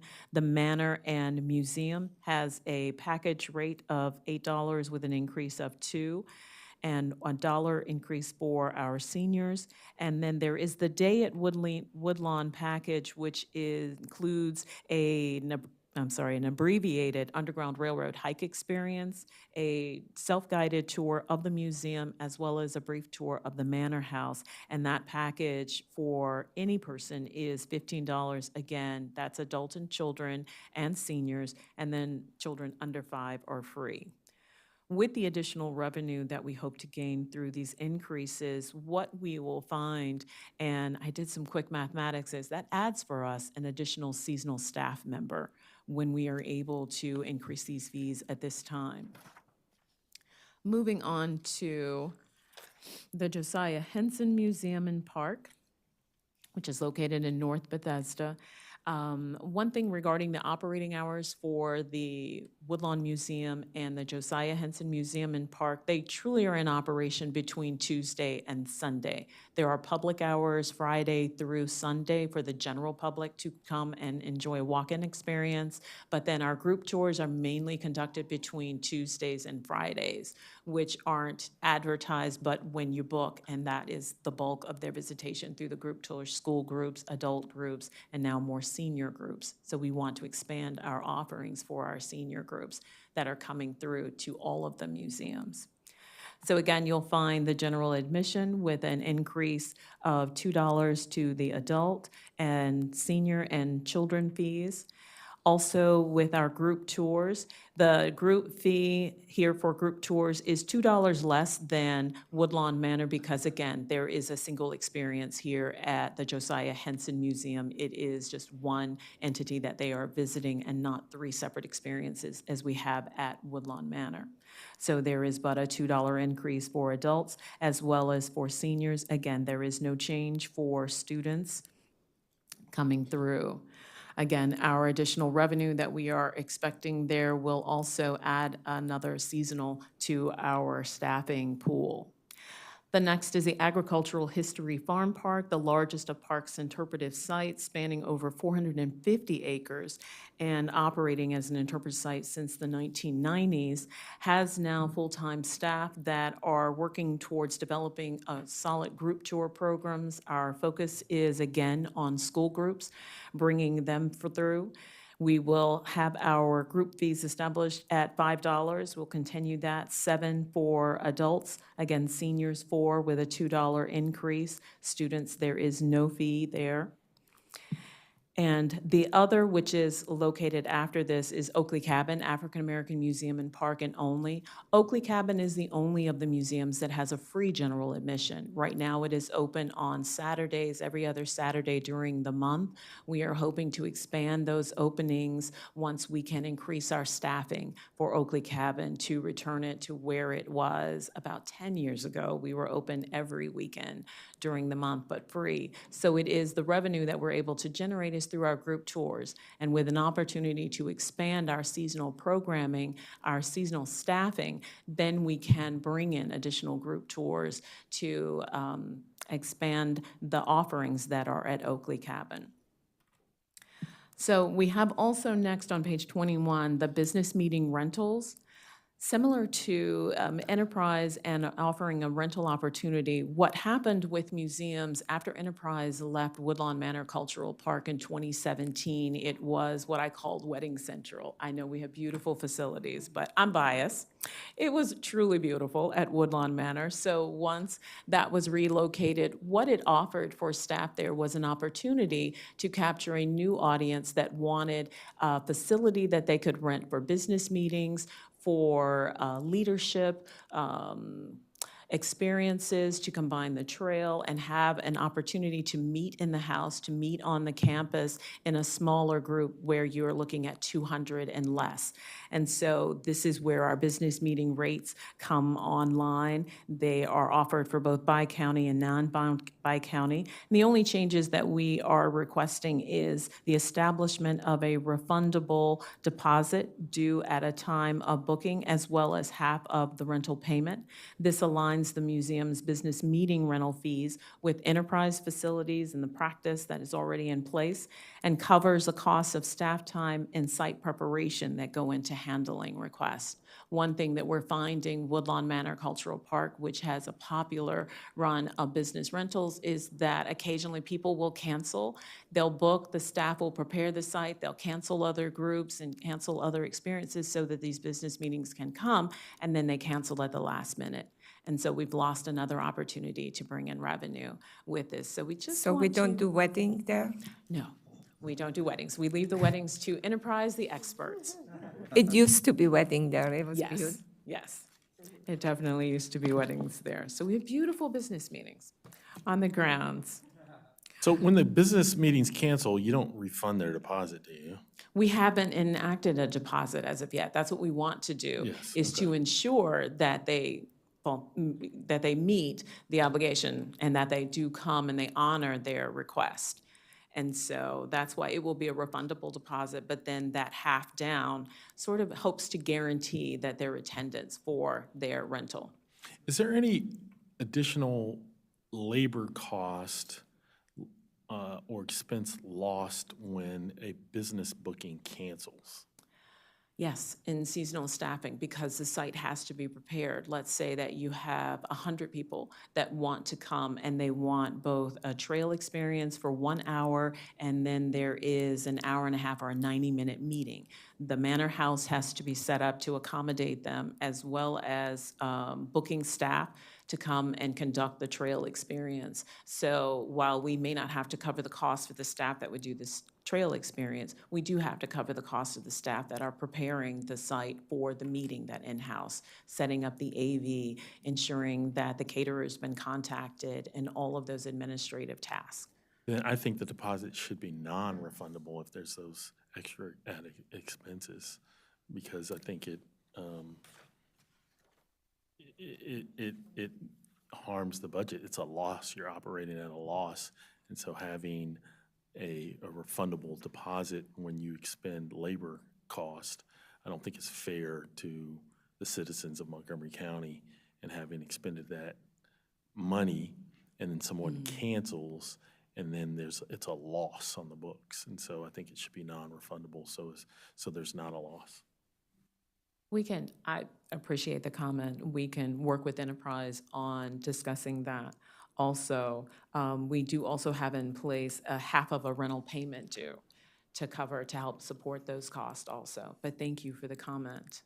But could it make it competitive? The problem is that people may not go there, go find somewhere else. I don't know that. I know in what is the private competition? rentals, you cancel, your deposit is gone because Is that how it is? they've lost Okay. an opportunity. Then it makes They sense. buy that time and space, and so they deny other patrons the opportunity to rent the space, and then the county loses out. And so it is not in the best interest to have it to be refundable when there is an economic loss to the county or the Parks Department. That makes sense. Yes, that's how Enterprise works, Christy Turnbull, is that the refundable deposit is only for those events that actually occur. So we take their money up front, and if they actually occur, then they'll get that money back. But if they do not show up or they cancel at the last minute, and we have stipulations depending on how far out they cancel, if we can rebook it, then they do not get their deposit back. And the other question, Cheryl, is that I know it's not as easy, but could we complement some of like Oakley Cabin with some volunteer that you don't have to pay seasonal staff and open it up more? I'm wondering that if there are some volunteer, especially for historic structures, okay? They have interest that they could come and they would enjoy it. And, you know, a lot of senior, like my age, they love to do volunteer work, something that they have passion for, and they don't care if they're paid or not. They get satisfaction of being there. Thank you so much for your comment, Vice Chair, because that is how Oakley Cabin has been sustained, honestly, for 25-plus years. That and the Underground Railroad Experience Trails, we have had a core of dedicated volunteers that have sustained the early historic interpretive sites for decades. And we still maintain a strong volunteer core for Oakley Cabin. They will continue. We just need the additional staff to bring on our group tours. It's very difficult to find a core of volunteers that can support an ongoing school group tour program during the weekdays between a Tuesday and Friday. I struggled with that for over a decade in getting them, and it's only when we were able to bring in part-time seasonals that we were able to sustain a group tour program, especially for our school groups. So, but I do appreciate the comment, and when you are ready to volunteer, I'm gonna be calling. We will put it out there. Thank you so much for the comment. The last thing that we wanted to share and seek approval on is with the 1-hour photography session photo permits, we are one of 3 entities within parks that offer photography program sessions, and we have modeled our photography fees on those of Brookside Gardens, and that's at the Agricultural History Farm Park as well as at Woodlawn Manor. And the only thing that we want to do here is to just adjust how our fees and how our permits are taken in. There is an advance reservation and then there is a day of reservation, and that aligns with how Brookside Gardens has set up the permit fees for photography. And so we are looking for consistency between our historic sites and Brookside Gardens. There is no change in our fee structure. It is either right on point or slightly below those of Brookside Gardens, as we have smaller facilities. But it's just we want to provide that same opportunity when visitors go online to book an Active Montgomery, an advance registration, and then a day of registration opportunity. We now have at these facilities a point of sale capability to do day of reservations. So that's the only change there with that. The last 2 pages of your packet are the surveys that were done for general admission and group tours of area museums within the Baltimore, DC, DMV areas. And you will find that even with our request for a $2 increase in our museum rates, we are still on par and slightly below those of our neighbors. And so we are trying to maintain offering an exceptional historical and cultural experience at a really good deal. So thank you very much for your attention this morning. Great, thank you. Thank you for this detailed presentation. As you give it, is not only about what I get out of it, is not just about the rental and the rental fees, or it's about how you do your business. I learn more and more about what you do and how you do it, and that's so important for me. So I have no further comments or questions other than the last thing we're talking about, the group rental. It's up to you, and if you want to, on deposits, if they're non-refundable, if they don't show, that's your, so I don't know what you want. We're voting on to approve the fees, so if you want to change that, you can. So it's up to you. How would you like, do you want something specific from us, or on that, or? No, I think we're just asking for the planning board's approval of the fees, the feedback on how to handle deposits is helpful and welcome, and we'll certainly incorporate that. But I think for now, what we need planning board approval is on our requested fee increases. Great. I'm good with that. Are there any other comments or questions? So do I have a motion to approve the parks recommended fiscal year 25-26 fees as presented? I'll move to approve the fees. I second. All in favor? Aye. The ayes have it 4-0. Thank you so much. We always love hearing about what you do. Thank you. So we're going to take a 2-minute break and then start with our next item, item 6, which is 15% moderately priced dwelling unit requirement designation, where staff is recommending presenting the designations to the county council. Thank you so much.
Good morning again. We're on item number 6, 15% moderately priced dwelling units, MPDU requirement designation, where staff is recommending transmit designation of planning areas to the county council.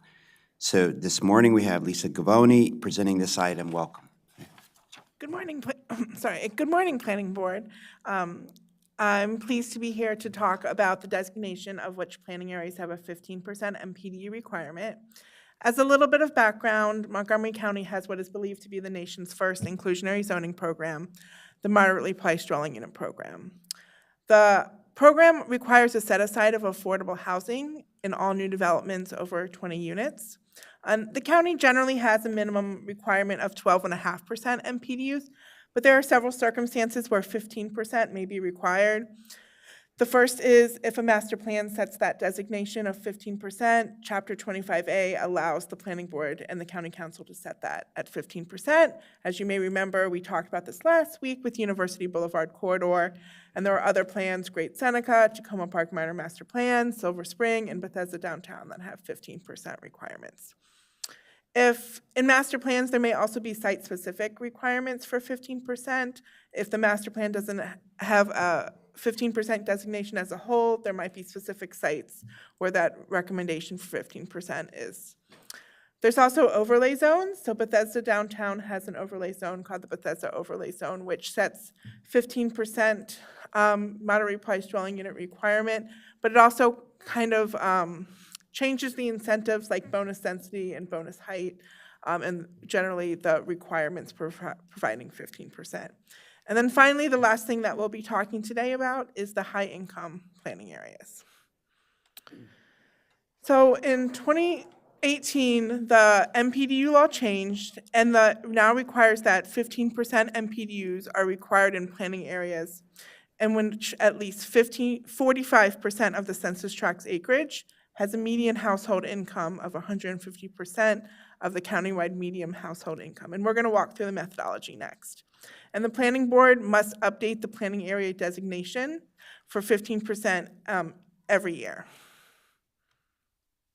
So in the most recent 5-year ACS, Montgomery County had a median household income of about $129,000. And so a 50% increase over that is about $64,000, making $193,000 about 150% of the median. So what we do is we take the total area of the census tracts assigned to that planning area with a median income over that $193,000, and it's divided by the total area of all the census tracts assigned to that planning area. So 45% of that census tract's acreage assigned to that planning area has that median income higher than $193,000, the planning area is designated to have a 15% MPDU requirement. And if you look at the staff report, it kind of walks through the methodology for this and kind of highlights step by step about how we calculate all of this.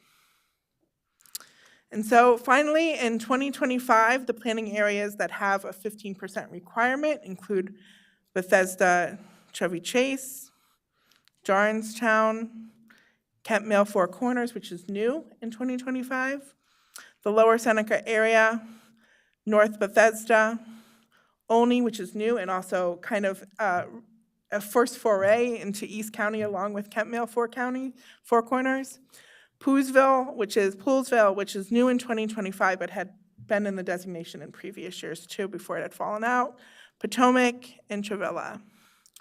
The map also represents and shows the master plans that have a 15% requirement. So you have Great Seneca, Bethesda Downtown, Silver Spring, Downtown and adjacent communities, in Tacoma Park Minor Master Plan Amendment. So I'm asking the planning board, a recommended action would be to transmit the planning areas with a 15% MPD requirement to the county council for this year. Thank you so much for your presentation.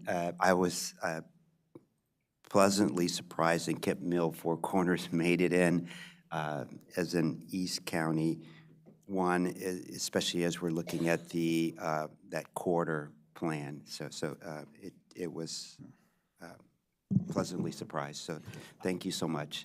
Any other comments? I'd like to look at the reasoning behind the increase in MPDUs in Olney, Poolsville, and North Potomac. And so how did you arrive at those areas in particular, and what is the reasoning? Sure. So it's mostly based on census data. If you look at the staff report, there's an attachment that goes through each census tract assigned to that. I can pull it up.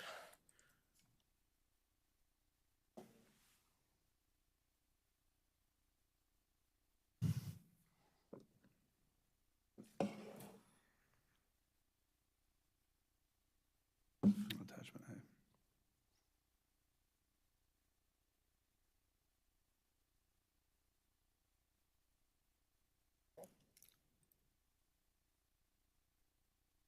We could share my screen. I can kind of walk through this.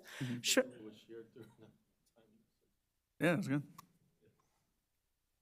So if we look through this, we can, we'll go down to Olney.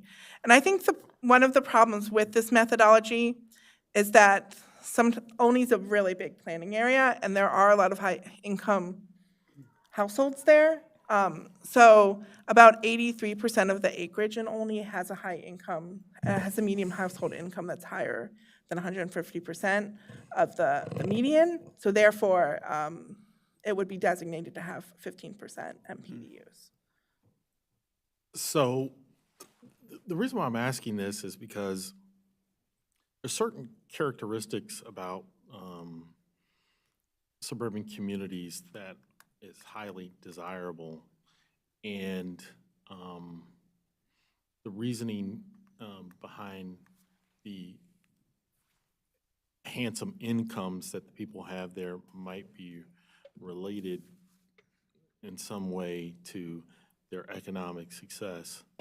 And it seems as though if people are economically successful and they aggregate to areas and it has a certain characteristic, that they're called upon to have an increase in density or affordable housing. And I find it curious that the more well-off a group of people do, then their burden for MPDUs increases. And I just can't understand the reasoning behind that. And then finally, if the MPDUs and or density goes up in those areas, do they lose the characteristics, and will the people that live there now want to move somewhere else because the characteristics of their neighborhood and community have changed? And so I just think it's curious that we have this idea that the more economically prosperous you are, the more burden you have to bear with regards to housing. And I think it's just curious to me.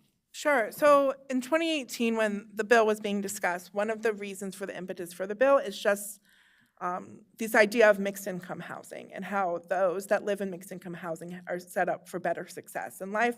There was a study that followed school children that lived in MPDUs and then didn't live in MPDUs, and those that lived in MPDUs did better. They had stable housing.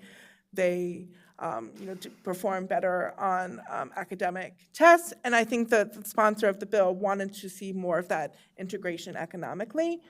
I would also say that, we average about 300 MPDUs a year, so it's not a significant amount. They are dispersed around the county, and they follow, the trends of development. I think that what the sponsor was looking for is just really to advance the economic opportunity for people living in these units. So that leads to another question. So are there studies that suggest that, so the MPDU location will in turn result in better success in the families that occupy the MPDUs because they're going to be amongst people who are in fair market priced housing? And Sure. So is there a study that suggests that? Because if you're in MPDU, regardless of where it is, the outcome's the same, or is the MPDU located in a high-performing, high economic neighborhood going to change because of the neighborhood, or is it going to change? If they're still in MPDU, does it affect the number, right? Or is it the neighborhood and the style and family makeup and community involvement that matters? Because if you put them in an MPDU in that neighborhood, and the statistics say people in MPDUs perform less well, then it doesn't matter where the MPDU is located. Yeah, can I, this one sec, I believe that, you know, the planning board and its goals and Thrive Montgomery 2050, and we're all about having diverse communities, right? And there have been studies that in higher-end communities, typically they had maybe better amenities, better schools, you know, better, and that it's important that families have an opportunity to live in those communities too and benefit from the amenities in those communities. And so it's been preached for a long time now. I would believe there are many, I mean, I know that there are studies, I can't name them, but that where it plays out that having those enhanced amenities that others may have also allows those families to participate and become better economically, better, you know, have better education, all of those things. You know, there's obviously these studies where, you know, higher, even in the public school system, where, you know, higher income families are able to give that extra, you know, this, if that school can only provide X, that those families would chip in the PTAs and in these other things to provide those extra amenities for even things like sports or music and stuff like that. So that there are many, many studies that show that that is very positive to have MPDUs of very diverse communities. It's just that one of the things I have is when you're relying on a study and then you give us the MPDUs, the children perform this well as compared to units that aren't MPDUs, it comes down to if it's an MPDU, is location of the MPDU result in a different outcome? You see what I mean? So if you're given a study and say children in MPDUs perform less well than people in fair market value housing, right? And so if you put new MPDUs in a community that didn't traditionally have MPDUs, are those children going to perform better? And so that's one of the things that I think is curious is when you're saying children in MPDUs don't perform as well, and then you put children in MPDUs in an area where they're not MPDUs, are the children in those MPDUs in new higher economic areas going to perform better necessarily? So the study that was kind of the impetus of this bill, and I can send it to you after, and it's been a couple years since I've looked at it. I only want a summary. I don't want the whole. Yeah, it basically just followed the children at MPDUs and basically saw that they perform better than students in non-MPDUs. And I think that the implications for this, like Chair Harris says, is really that the importance of economic diversity, of income diversity. The original form of this bill actually linked the 15% requirement to farms rates in schools, but it was just that the sponsor at the time and the other council members did not want the school board boundaries to be part of housing policy, to try to keep those separate, so it ended up linking it with economic data through the census. You know, I'm more than happy to follow up with you offline with a little bit more of the history of the bill and the study that was the impetus of it, if that helps.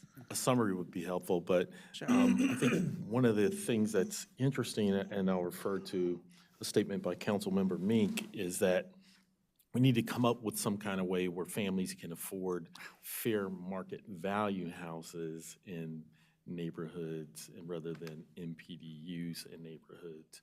And I think that that's where the impetus should be, is because we want people to have quote-unquote sameness in some aspects of housing, but having the designation of MPDU sometimes can affect other people's view of those families and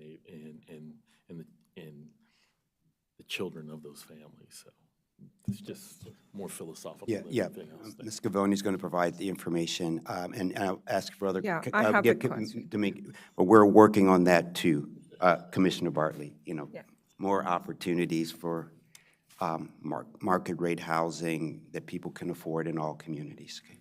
So this 15%, it came about from 2018, correct? Correct. Do we have any kind of data that how successful we have been? The reason I'm asking that, and also if you could provide us that when we increase it from 12.5 to 15%, does it go with some incentive, additional incentive? So is it that in those areas that we require 15%, has it slowed down the economic development? Do we have any data to see that? Or is it the same because of the incentive that we have provided, or is more? I'm really curious to see that how this increase in this area that we make it mandatory for 15% impact the economic development in those areas? Sure, that's a really great question. So a lot of the planning areas that have the 15% designation recently have not seen a lot of development. Of course, the exceptions would be, North Bethesda, Chevy Chase, and the master plan requirements through Silver Spring and Great Seneca, which are both fairly new, later than 2018. We don't have a lot of data that shows the impact of what the changes have been. This is largely because the MPDU, the number of units created is pretty small. Like I said, it's about 300 a year mixed between for sale and rental. I'm happy to follow up and show you where the MPDUs have been developed since 2018, if that is something that you're interested in. But they would largely be in the Down County area.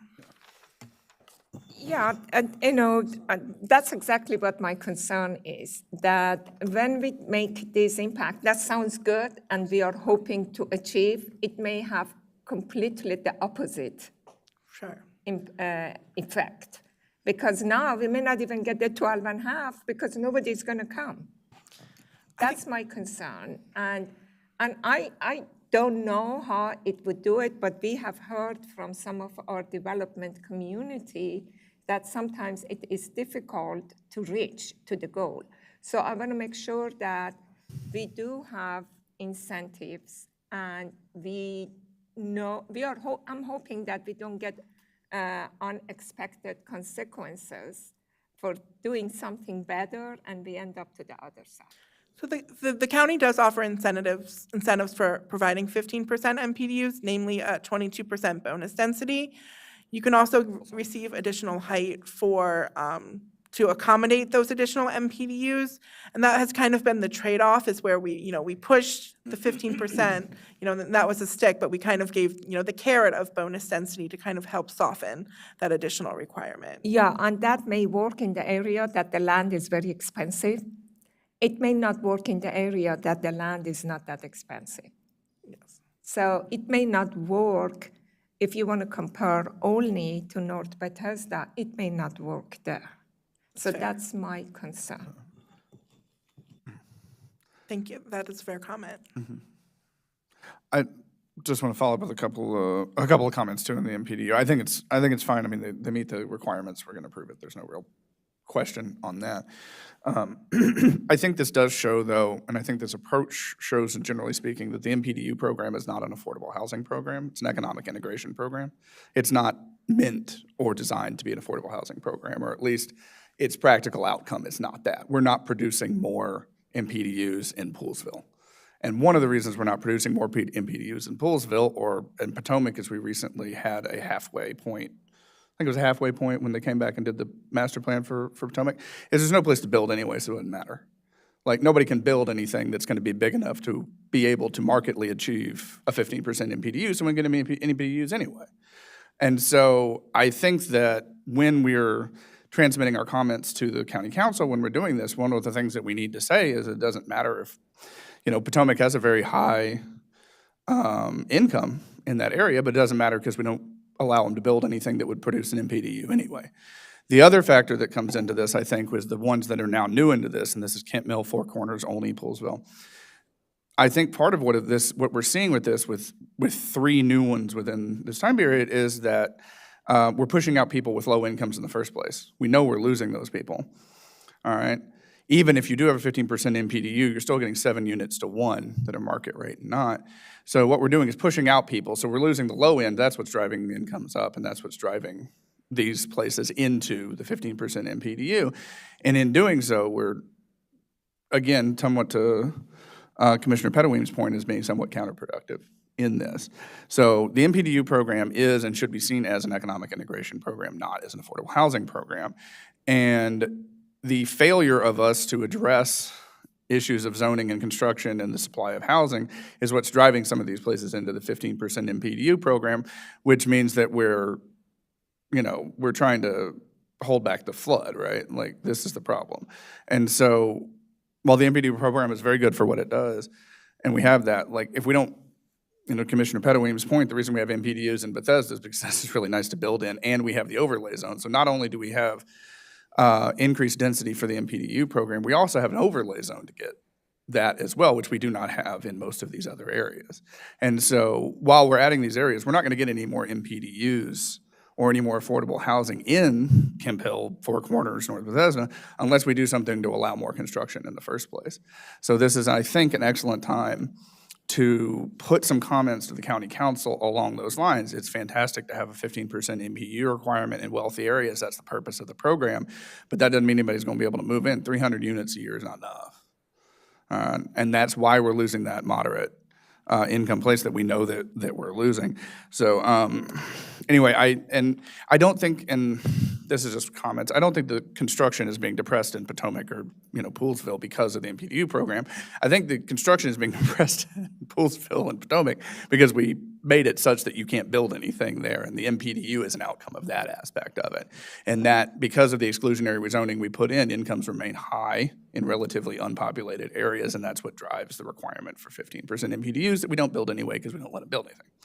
So worthwhile, I think, to put some comments to the county council of, it's not necessarily counterproductive because of the MPDU requirement. It's counterproductive because we're not allowing anybody to build anything in the wealthy areas that would allow people to move in through the MPDU program, and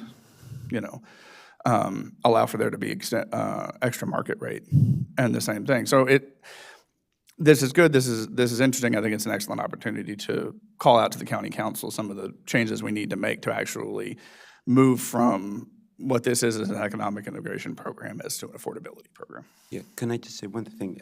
Maybe I like what you're saying, if we can confirm that, but it would be good to know, Ms. Caboni, why did Kemp Mill, Four Corners, why did these areas get to these higher incomes? Is it because there's such a shortage of housing in the county that when a property comes up, because they can't find, they're just bidding up the price of the homes, and then whoever moves in, the higher income folks move in, and because they can bid out anybody, right?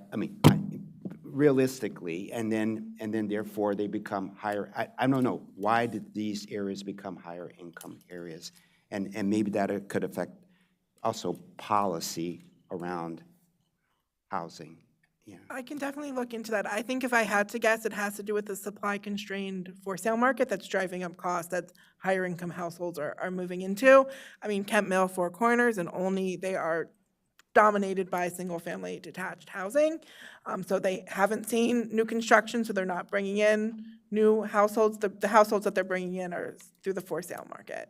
So I have a comment. The people in single family homes who own them are very happy that their prices and values are going up. So then the question I have, a curiosity question is, once a home is constructed and is designated an MPDU, upon the subsequent sale after the initial owner, does the house remain an MPDU, or can that homeowner sell it for fair market value? It depends on when the MPDU is sold. So if it's sold within the 30-year control period, then it remains an MPDU, and that period restarts if it's sold within that 30-year period. If it's outside of the control period, then it becomes a fair market unit. Can an MPDU be upgraded through a home refinance, which increases the value of the MPDU and then therefore takes it out of an MPDU category. You're only allowed about, I think it's 10% improvements to, it's a limited equity program. So if you sell within the for sale 30-year period, you're splitting the profits with the county. And you're only allowed, and it's only allowed to increase a certain amount. So it's pretty limited to what you can do to increase the value within the control period. That's good information, because I was concerned whether or not someone buys it as an MPDU and then does a refinance or a sale flip that would take it out of the market and negate the overall purpose of the MPDU. But that is good information. Thank you. Okay, are there any more comments or questions before Yeah. we vote on this? Before we approve this, I'm still don't know how to vote on this one because I have no idea what is really the goal and are we achieving the goal through this process. Isn't there a requirement? It's just a requirement that they have to evaluate it every year. So there's a requirement to evaluate to see what becomes a 15% and if it does, we have to just say it.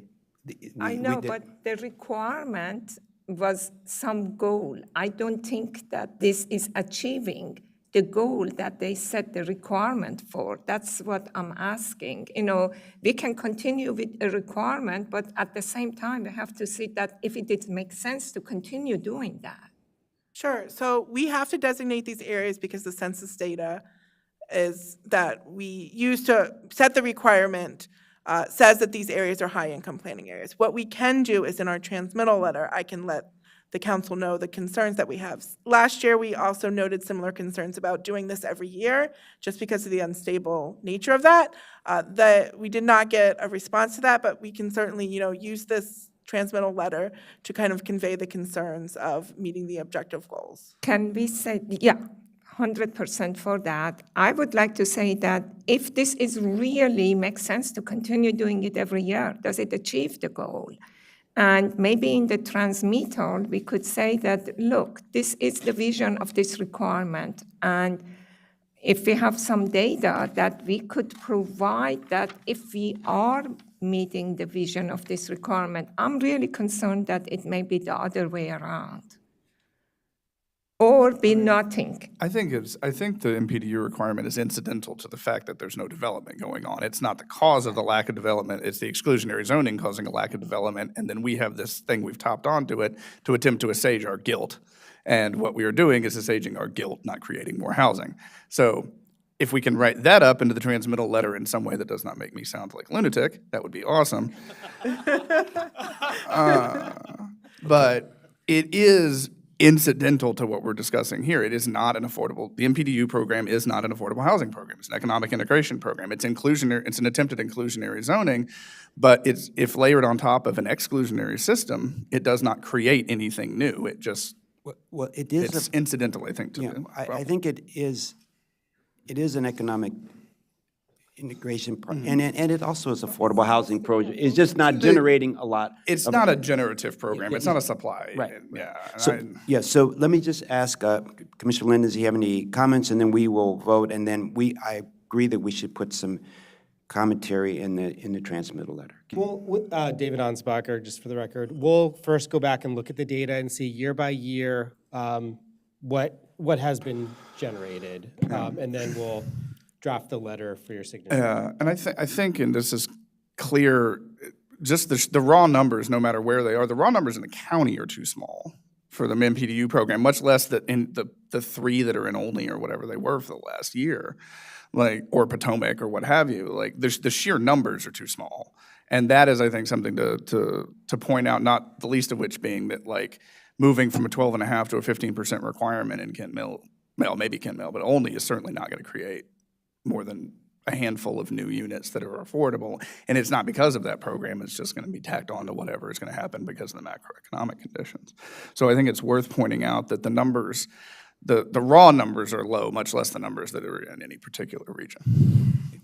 Thank you. So, Mr. Linden, do you have any questions or comments? No questions.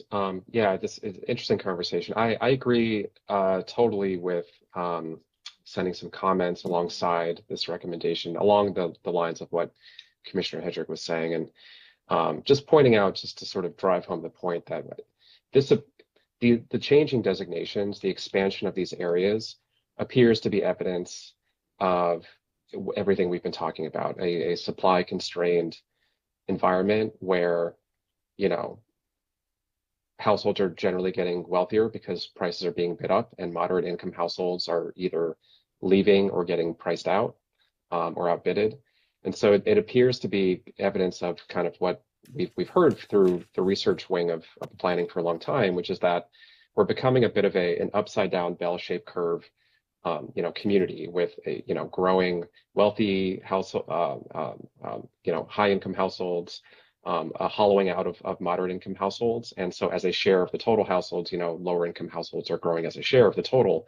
But that dynamic, you know, appears to, I think that we should make it clear that what we're seeing here is further evidence of what we've been talking about for a long time. And it make, you know, in service of making the case that, you know, we do need to continue to think more about land use and zoning flexibility, diversity of housing types in more places around the county. And that, you know, this MPDU designation is not, it doesn't exist in a vacuum. It's evidence of the entire dynamic that we see. So I think, yeah, submitting those comments makes a lot of sense.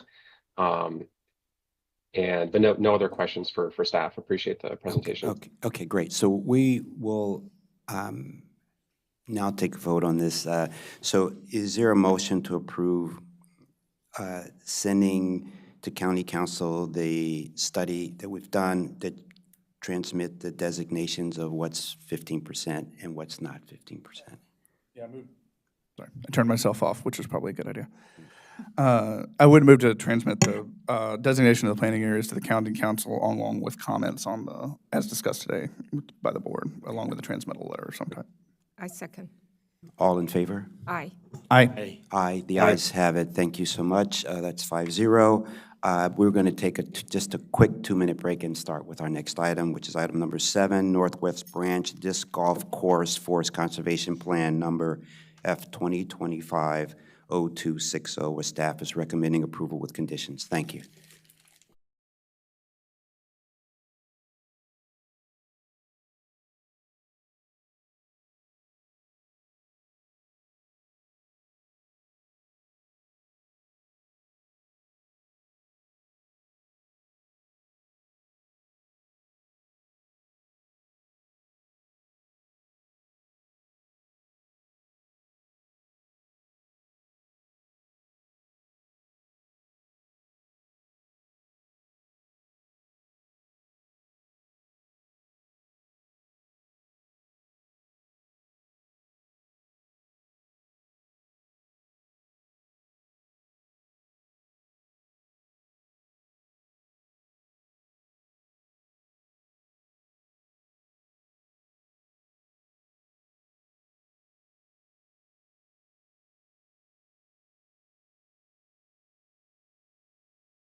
Good morning. We're on our last item of today, the Northwest Branch Disc Golf Forest Conservation Plan Number F 2025-0260, where staff is recommending approval with conditions. This morning, we have Amy Lindsay of the Planning Department presenting this item.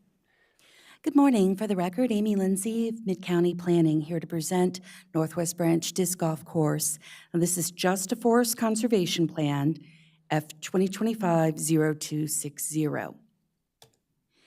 Staff is recommending approval with conditions. The location of the property is here just predominantly north of the Intercounty Connector, the ICC, so where you see this red star. For vicinity, you see the Intercounty Connector, Lay Hill Road, Bonifant Road, and the Northwest Branch Golf Course right in the area, surrounded by predominantly single-family housing, as well as some commercial properties down here on Lay Hill Road. So the site is 200.25 acres, and completely it's designated as the Northwest Branch Recreation Park. However, a portion of it is designated Lay Hill Local Park. You can see that the Northwest Branch of the Anacostia River runs through the park, giving it its name. The National Capital Trolley Museum is located right on the property. And the park is bisected by the Intercounty Connector. There is a large area of stream valley buffer and floodplain and existing forest, as well as some areas that are less foresty, more tree cover. So I wanted to point out an unusual feature, and that is we have parcels that are bisected by the Intercounty Connector. And because forest conservation is done on a parcel basis or a lot basis as legally defined by either record plat or deed, the forest conservation plan has to include all three of these parcels, even though some of them are on the other side of the Intercounty Connector. Also, the reason you're seeing this as a standalone forest conservation plan is that this is an amendment to two previously approved forest conservation plans, but it's essentially replacing them because the initial forest conservation plan was approved prior to the Intercounty Connector existing. So trying to present it as an amendment instead of as a completely new plan would be nearly meaningless. The numbers just don't match up. So while this is just for the forest conservation plan, I did want to talk a little bit about the project, but if you have more questions about the project itself, the Parks Department is here and can answer questions. So this is for a disc golf course, and it's really interesting because it's a site-specific design. It was actually designed on the land, and it works with the natural areas. I think this is a really great example about how active recreation and our natural areas can coexist. There are small areas of actual disturbances. This is just for the tee boxes that have to be flat and for a plaza area. However, there are larger areas that will be mowed and maintained so that you can actually throw the disc through them. It uses the existing infrastructure that has already been developed for the National Capital Trolley Museum and kind of builds on what's already there very synergistically. The project did go through an extensive public process the Parks Department held. And so here are just some photographs of other disc golf courses within the area. I think the one on the left is from a brewery. I think the one on the right is from another county.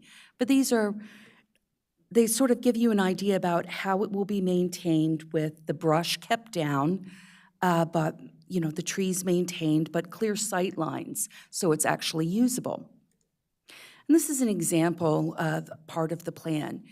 So it's really unusual because we have limits of disturbance that require actual sediment control features and will be disturbed for tee boxes, for the development of the plaza area, and the forest within that area will be cleared.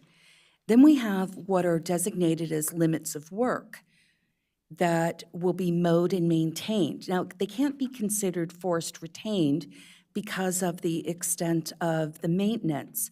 And we want the forest, areas that are being retained to be really left as forest. But areas that need to be maintained, we want the Parks Department to not have to worry about, what's happening in this area, can we mow or not? So clearly delineated what will be mowed and maintained and what will be left as natural forest. So the yellow is actually where the whole disc golf is situated? This is just an example of several of the holes, and you can see there'll be tee areas and then a basket area. And so there are areas that are counted as cleared, even though they may not actually be cleared, but they will be able to be mowed, branches trimmed, whatever needs to happen so that the forest and the active rec can coexist. So there is no permit needed for those LOW. LOD is the one, because LOW is a new thing I'm seeing. I had never seen LOW. That is correct. The Parks Department worked extensively with the Department of Permitting Services. We tried to coordinate the reviews and working with our forest conservation inspectors to make certain that they were aware and felt like they could still inspect this adequately. No. So cleared in the administrative sense, but not actually cleared, and just trimmed and That is maintained into correct. it. Okay. Could you explain what you mean by saying that it's using the existing infrastructure of Bethesda Trolley Museum? Does it mean that can they use that for bathroom? Or what do you mean by that? So there is an existing parking area. As far as the bathroom is concerned, I will defer to the Parks Department to answer that question. So they use the parking? Yes, there is an existing parking lot there that will be able to be used. Yeah. Yeah, Evan here, Evan Dinteman with Park Development. I'm the project manager for the project. So, Your mic. all right, is that a little better? Okay. Evan Dinteman with the Park Development Division. I'm the project manager for the project. So there is an existing parking lot and ADA parking and access to the Trolley Museum. And the disc golf course will be utilizing that existing parking and infrastructure. When we say infrastructure, we're just saying about, access roads, parking lot, ADA parking. We'll be making some improvements, but largely using it. As part of this project, Amy mentioned there's a plaza area. We will be developing a small plaza area to support the disc golf course so disc golf players can, relax and hang out and, gather as families or friends near the course. But the course itself, I think Amy did a great job of kind of mentioning that we're really trying to design with nature, if you will. So very minimal disturbance. Very minimal tree removal. I think we've got like one significant tree being removed that's in poor condition and over 100 significant trees remaining. So, so the goal here is to kind of carve our way through without doing many tree removals and create a really nice course. Yeah, that is fantastic. Is that any way possible that we work more with, because we worked together, replace the building for the Bethesda Trolley. They have a beautiful building there right now. And the use of the disc golf can actually help the traffic and bring more people for the Bethesda Trolley Museum. I think that would help them a lot. At the same time, it could help the park that they could do partnership, that people go there, take a rest, go to bathroom. Maybe they have some kind of cafeteria or something that people can use, or vending machine. I don't know, whatever it works. But it would be great if we could create a partnership that to work better for both. Yes, and Chuck Kynes with Park Planning and Stewardship, he kind of kicked this project off with a lot of community engagement, and he, here he is. You know, he can probably talk a little bit. We've already been connecting with the Trolley Museum, and they're very interested in this project, and we actually held one of our community events to kind of solicit information on this project and feedback at the Trolley Museum. So Chuck, I don't know if you want to say just a couple things about our coordination with the Trolley Museum. Sure. Chuck Kynes, for the record, with Park Long Range Planning, Park Planning and Stewardship. So I want to step back and just provide a little bit of context. So when I was the project manager for the Wheaton Regional Park Master Plan, I was approached by the disc golf community whether we could accommodate a disc golf course in Wheaton Regional Park. And to make a long story short, the answer was no, for a variety of reasons I won't get into. But then the disc golf community said, well, where else nearby might it work? And we identified a couple parks and eventually landed at Northwest Branch Recreational Park adjacent to the Trolley Museum. That started with a conversation with the Trolley Museum.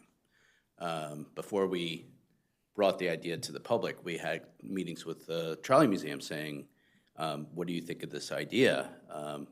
They recognized that it was a recreational park. It was planned to be developed eventually in our long-range planning, and they agree with you, Commissioner Pedouin, that a disc golf course could drive additional traffic to the Trolley Museum. So they definitely saw the synergy. Their primary concerns were impact to parking during Trolley Museum events, when there might be a tournament taking place or a large amount of play taking place on the disc golf course, how it might conflict with the parking lot. So we talked to them about that. And then their other concern was discs flying onto the tracks. So we will be providing a buffer as part of the course design to ensure that disc golf, to the extent possible, there'll be stray discs, just like there's stray golf balls. Are discs like Frisbee disc? They're plastic, they're not metal or anything. It used to be called Frisbee golf. Back in the 70s, it was called Frisbee golf. In the 1990s, it was rebranded as disc golf. One of the things, I'd like to either have parks talk about their vision for the project, or have Amy finish her forest conservation, then we can have parks talk about their vision. So I don't care which goes first, but is Amy started, so let's Amy finish the forest conservation plan, and then we'll. Yes, boss. Okay. I'll keep it brief. Okay. There are almost 115 acres of forest. This plan proposes to remove, and remember that is forest counted as cleared that may not necessarily be cleared but managed. 8.88 acres of forest to be removed, 106.08 acres of forest to be retained. There is a provision of forest conservation law that requires all unforested stream valley buffers to be planted with forest. However, there are ways that the planning board or planning director can remove this requirement. And in this case, the stream valley buffer is on park property, and the afforestation or reforestation would conflict with the mission of parks. There are playing ball fields on Lay Hill Park that are in the stream valley buffer. There is no work proposed in that area, so staff feels it is not appropriate to reforest those stream valley buffers. No new facilities or forest clearing is happening within the stream valley buffers. There is a variance request with this application, the removal of 1 protected tree and impacts to 15 protected trees. And those impacts range from things like pruning to, there are critical root zone impacts, but all within reason to be able to retain those trees. None of them are in the Stream Valley buffer, and there will be mitigation for the removal of the one protected tree. Could you say what is a protected tree? A protected tree is any, in this case, we're talking about trees 30 inches or greater that are subject to the variance provision of the law. If it was a historic property, it would be every tree down to 1 inch, but in this case, 30 inches or greater. And with that, staff recommends approval of Forest Conservation Plan F 2025-0260 with conditions. Thank you so much. We'll now have Parks give a presentation if they so see fit about your vision for this, your goals, or and also maybe the timing that you're. Yeah, I'm happy to share some more about the project. We don't have any slides today, but I'm sure we can provide you some additional information, through other means, if you'd like to see some. I can say that this project was initiated back in spring 2023, Park Planning and Stewardship. It came over to Park Development around August 2023. And our goal, we're really excited about this project. Our goal is to get this project built and opened as soon as possible. The community we're getting emails weekly maybe. The community's really excited about it. This will be Montgomery Park's first disc golf course. And so we're hoping that, early summer maybe, we're under construction and we could get this opened this calendar year. So, we can all be out there playing disc golf hopefully this fall sometime. So what funding are you using? I was wondering if it's going to come in front of us and how much is the cost of doing that? Yeah, so we have the disc golf course as a design build currently that's already been procured. The cost is about $380,000 for that. We have not procured services for that small plaza area, but all of this will come under minor new construction for non-local parks. We anticipate this is as a pretty small project with large impact for the community. So, Can we use? Is it cash or bond? I'm not sure how it is. Geo bonds. Geo bonds. Okay. And we can also, since this is a forest conservation plan that the board is being asked to approve, but we are very excited that you all seem interested in this project, can also come back sometime, perhaps one of my upcoming Parks Directors report, and give you more of an update and background on this project. You read my mind. I was going to ask for that. Yeah, I think that is a very good thing. And the cost is in a way, and I think this is beautiful because it's minor impact and allow people to get into the nature and provide access for people to see places that you cannot put trails actually. So I'm all for it. And if this is something that has interest, I suggest, and the price is little and is being used, maybe we could look other places that we could increase the traffic to our natural, because we have so many these parks that we usually keep 2/3 untouched. And this is a way that we could invite people to those untouched areas of our parks. Any other questions or comments? I just want to make sure that, or my question is that the ball fields on Lay Hill Local Park will not be affected by this. Okay, and only one tree will be displaced in constructing this park, correct? So there may be some clearing that happens. There's a lot of invasive Bradford pear out on this project that, they're small caliber trees, and they're trees that aren't desired by parks. Some of those will be removed in the areas marked for tree removal. But, when we're talking native, large specimen trees, we're retaining every one except for one. And if Mike, you want to. Sure. Good afternoon or good morning. Mike Norton, Norton Land Design. We are the design team working with the Parks Department on this permitting, all aspects of trying to get this under construction so we can answer any of the technical questions. There's one specimen tree that is near the plaza area that does have to be removed. That's all. Otherwise, it's just critical root zone impacts based on paper layout for just mowing and things, and that's all, but there's no intention. The idea is to use the specimen trees actually as part of the course design out there and make it of interest to the players.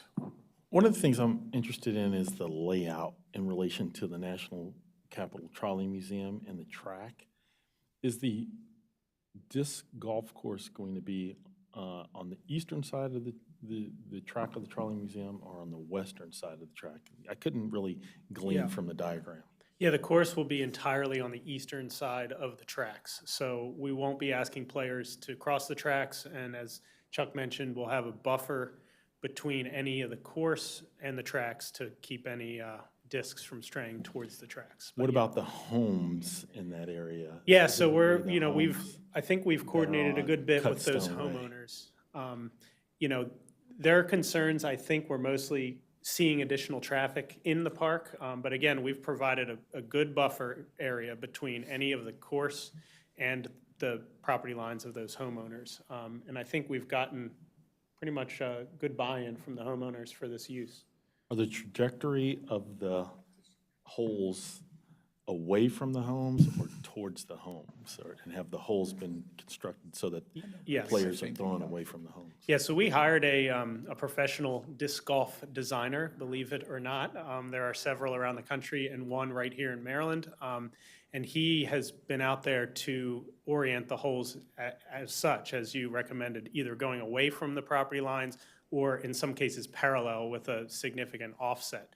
But nobody will be throwing discs towards any of the property lines of the neighboring homes. Yes, so as Director Figueredo said, she's going to come back with more details on layouts, how it works, operations, and to give the board information on that. So that'll happen soon. And then one final question. Will there be any enhancements to the Capitol Trolley Museum property? Because I know on the eastern side of the parking lot, there were a forest education area with installations that hadn't been maintained, and I was wondering if those would be improved in coordination with this project. I think I know where you're talking about, east of the parking lot. That is not within our scope of work for this project, but we can certainly discuss internally and see if there's any improvements that could be made down the road. We've been working with the Trolley Museum. We're not going to be encroaching on the area they're using, but we will actually be incorporating, some features of the Trolley Museum, some, whether it's trolley tracks or different things within the course itself to kind of create that synergy and that tie. So. Well, I'm very familiar with it, and I looked at, it was a really neat education installation with regards to what was present in that area, and there were actual museum monuments with descriptions describing what we were looking at, and it was a walkway, but it hasn't been maintained, and so I'd like you to consider that. We'll take a look at that and see under whose auspices that would fall. Any other questions or comments? No, I was just going to ask if you could take the trolley to like one of the stop. Could you get on the trolley and then ride to like say the 9th hole? Because that would be cool. That would be neat. We'll look at. Okay, just consider it in the design probably. Otherwise, it sounds fantastic. Yeah, and I will be very happy if we increase the traffic to the park. I just wanted to say that. If it includes what? Increase the traffic to the park. Okay, That's what increases we want. traffic. Okay, great. Commissioner Linden, any questions or comments? No comments. I was just going to say, if anyone's ever been on one of those trolleys, they would certainly go slower than a golf cart. So you're probably better off either walking or just hopping on the golf cart. I mean, they're very cool trolleys. I love them, but Yeah. they take their time. So this sounds like a fantastic project. It also, to be co-located with the Trolley Museum. Also, just to add another piece to the parks, you always talk about recreation, which is physical activity, social connections, and then this being in nature. So it hits them all three. So I really appreciate you guys thinking about it. Just a little story. I came Director Figueredo, I was visiting my parents in Chicago a couple of months or so ago, and a place in Evergreen Park has like a 50-acre golf. And I said, Dr. Figueredo, we got to do this. We got to do one of these. And she says, Artie, hold your horses. We've got something on the horizon. So this was what she meant by on the horizon. So I really appreciate that you guys are, cutting edge, thinking ahead. So I really appreciate that. So that being said, there's a recommendation here. Can I just say Okay, one more thing? It's a memory of and I want to just thank this volunteer. I don't know his name, but at the time that we were working with the Trolley Museum to replace the building, we got a free ride on the trolley, and the person who was the driver of a trolley, he was a volunteer, and he was a brain surgeon that he was riding us. I don't know his name at that time, but we had a wonderful time. And this is a facility that is just run by volunteers. So it's a nice place. If you haven't been there, you may want to go and see it. Sorry. Oh, no problem. So do I have a motion to approve staff's recommendations for the Forest Conservation Plan F 2025-0260 with conditions? Yeah, I will move to approve with conditions and mention to Commissioner Pettawee that I have 3 children and have been there many, many times. Okay. Yeah, and I second it. All in favor? Aye. Aye, the ayes have Aye. it at 5-0. Thank you so much. We look forward to your future presentations on this project. Thank you. And this ends our board meeting for today. Thanks, everyone, for participating, for listening, and we will see you next week. Thank you.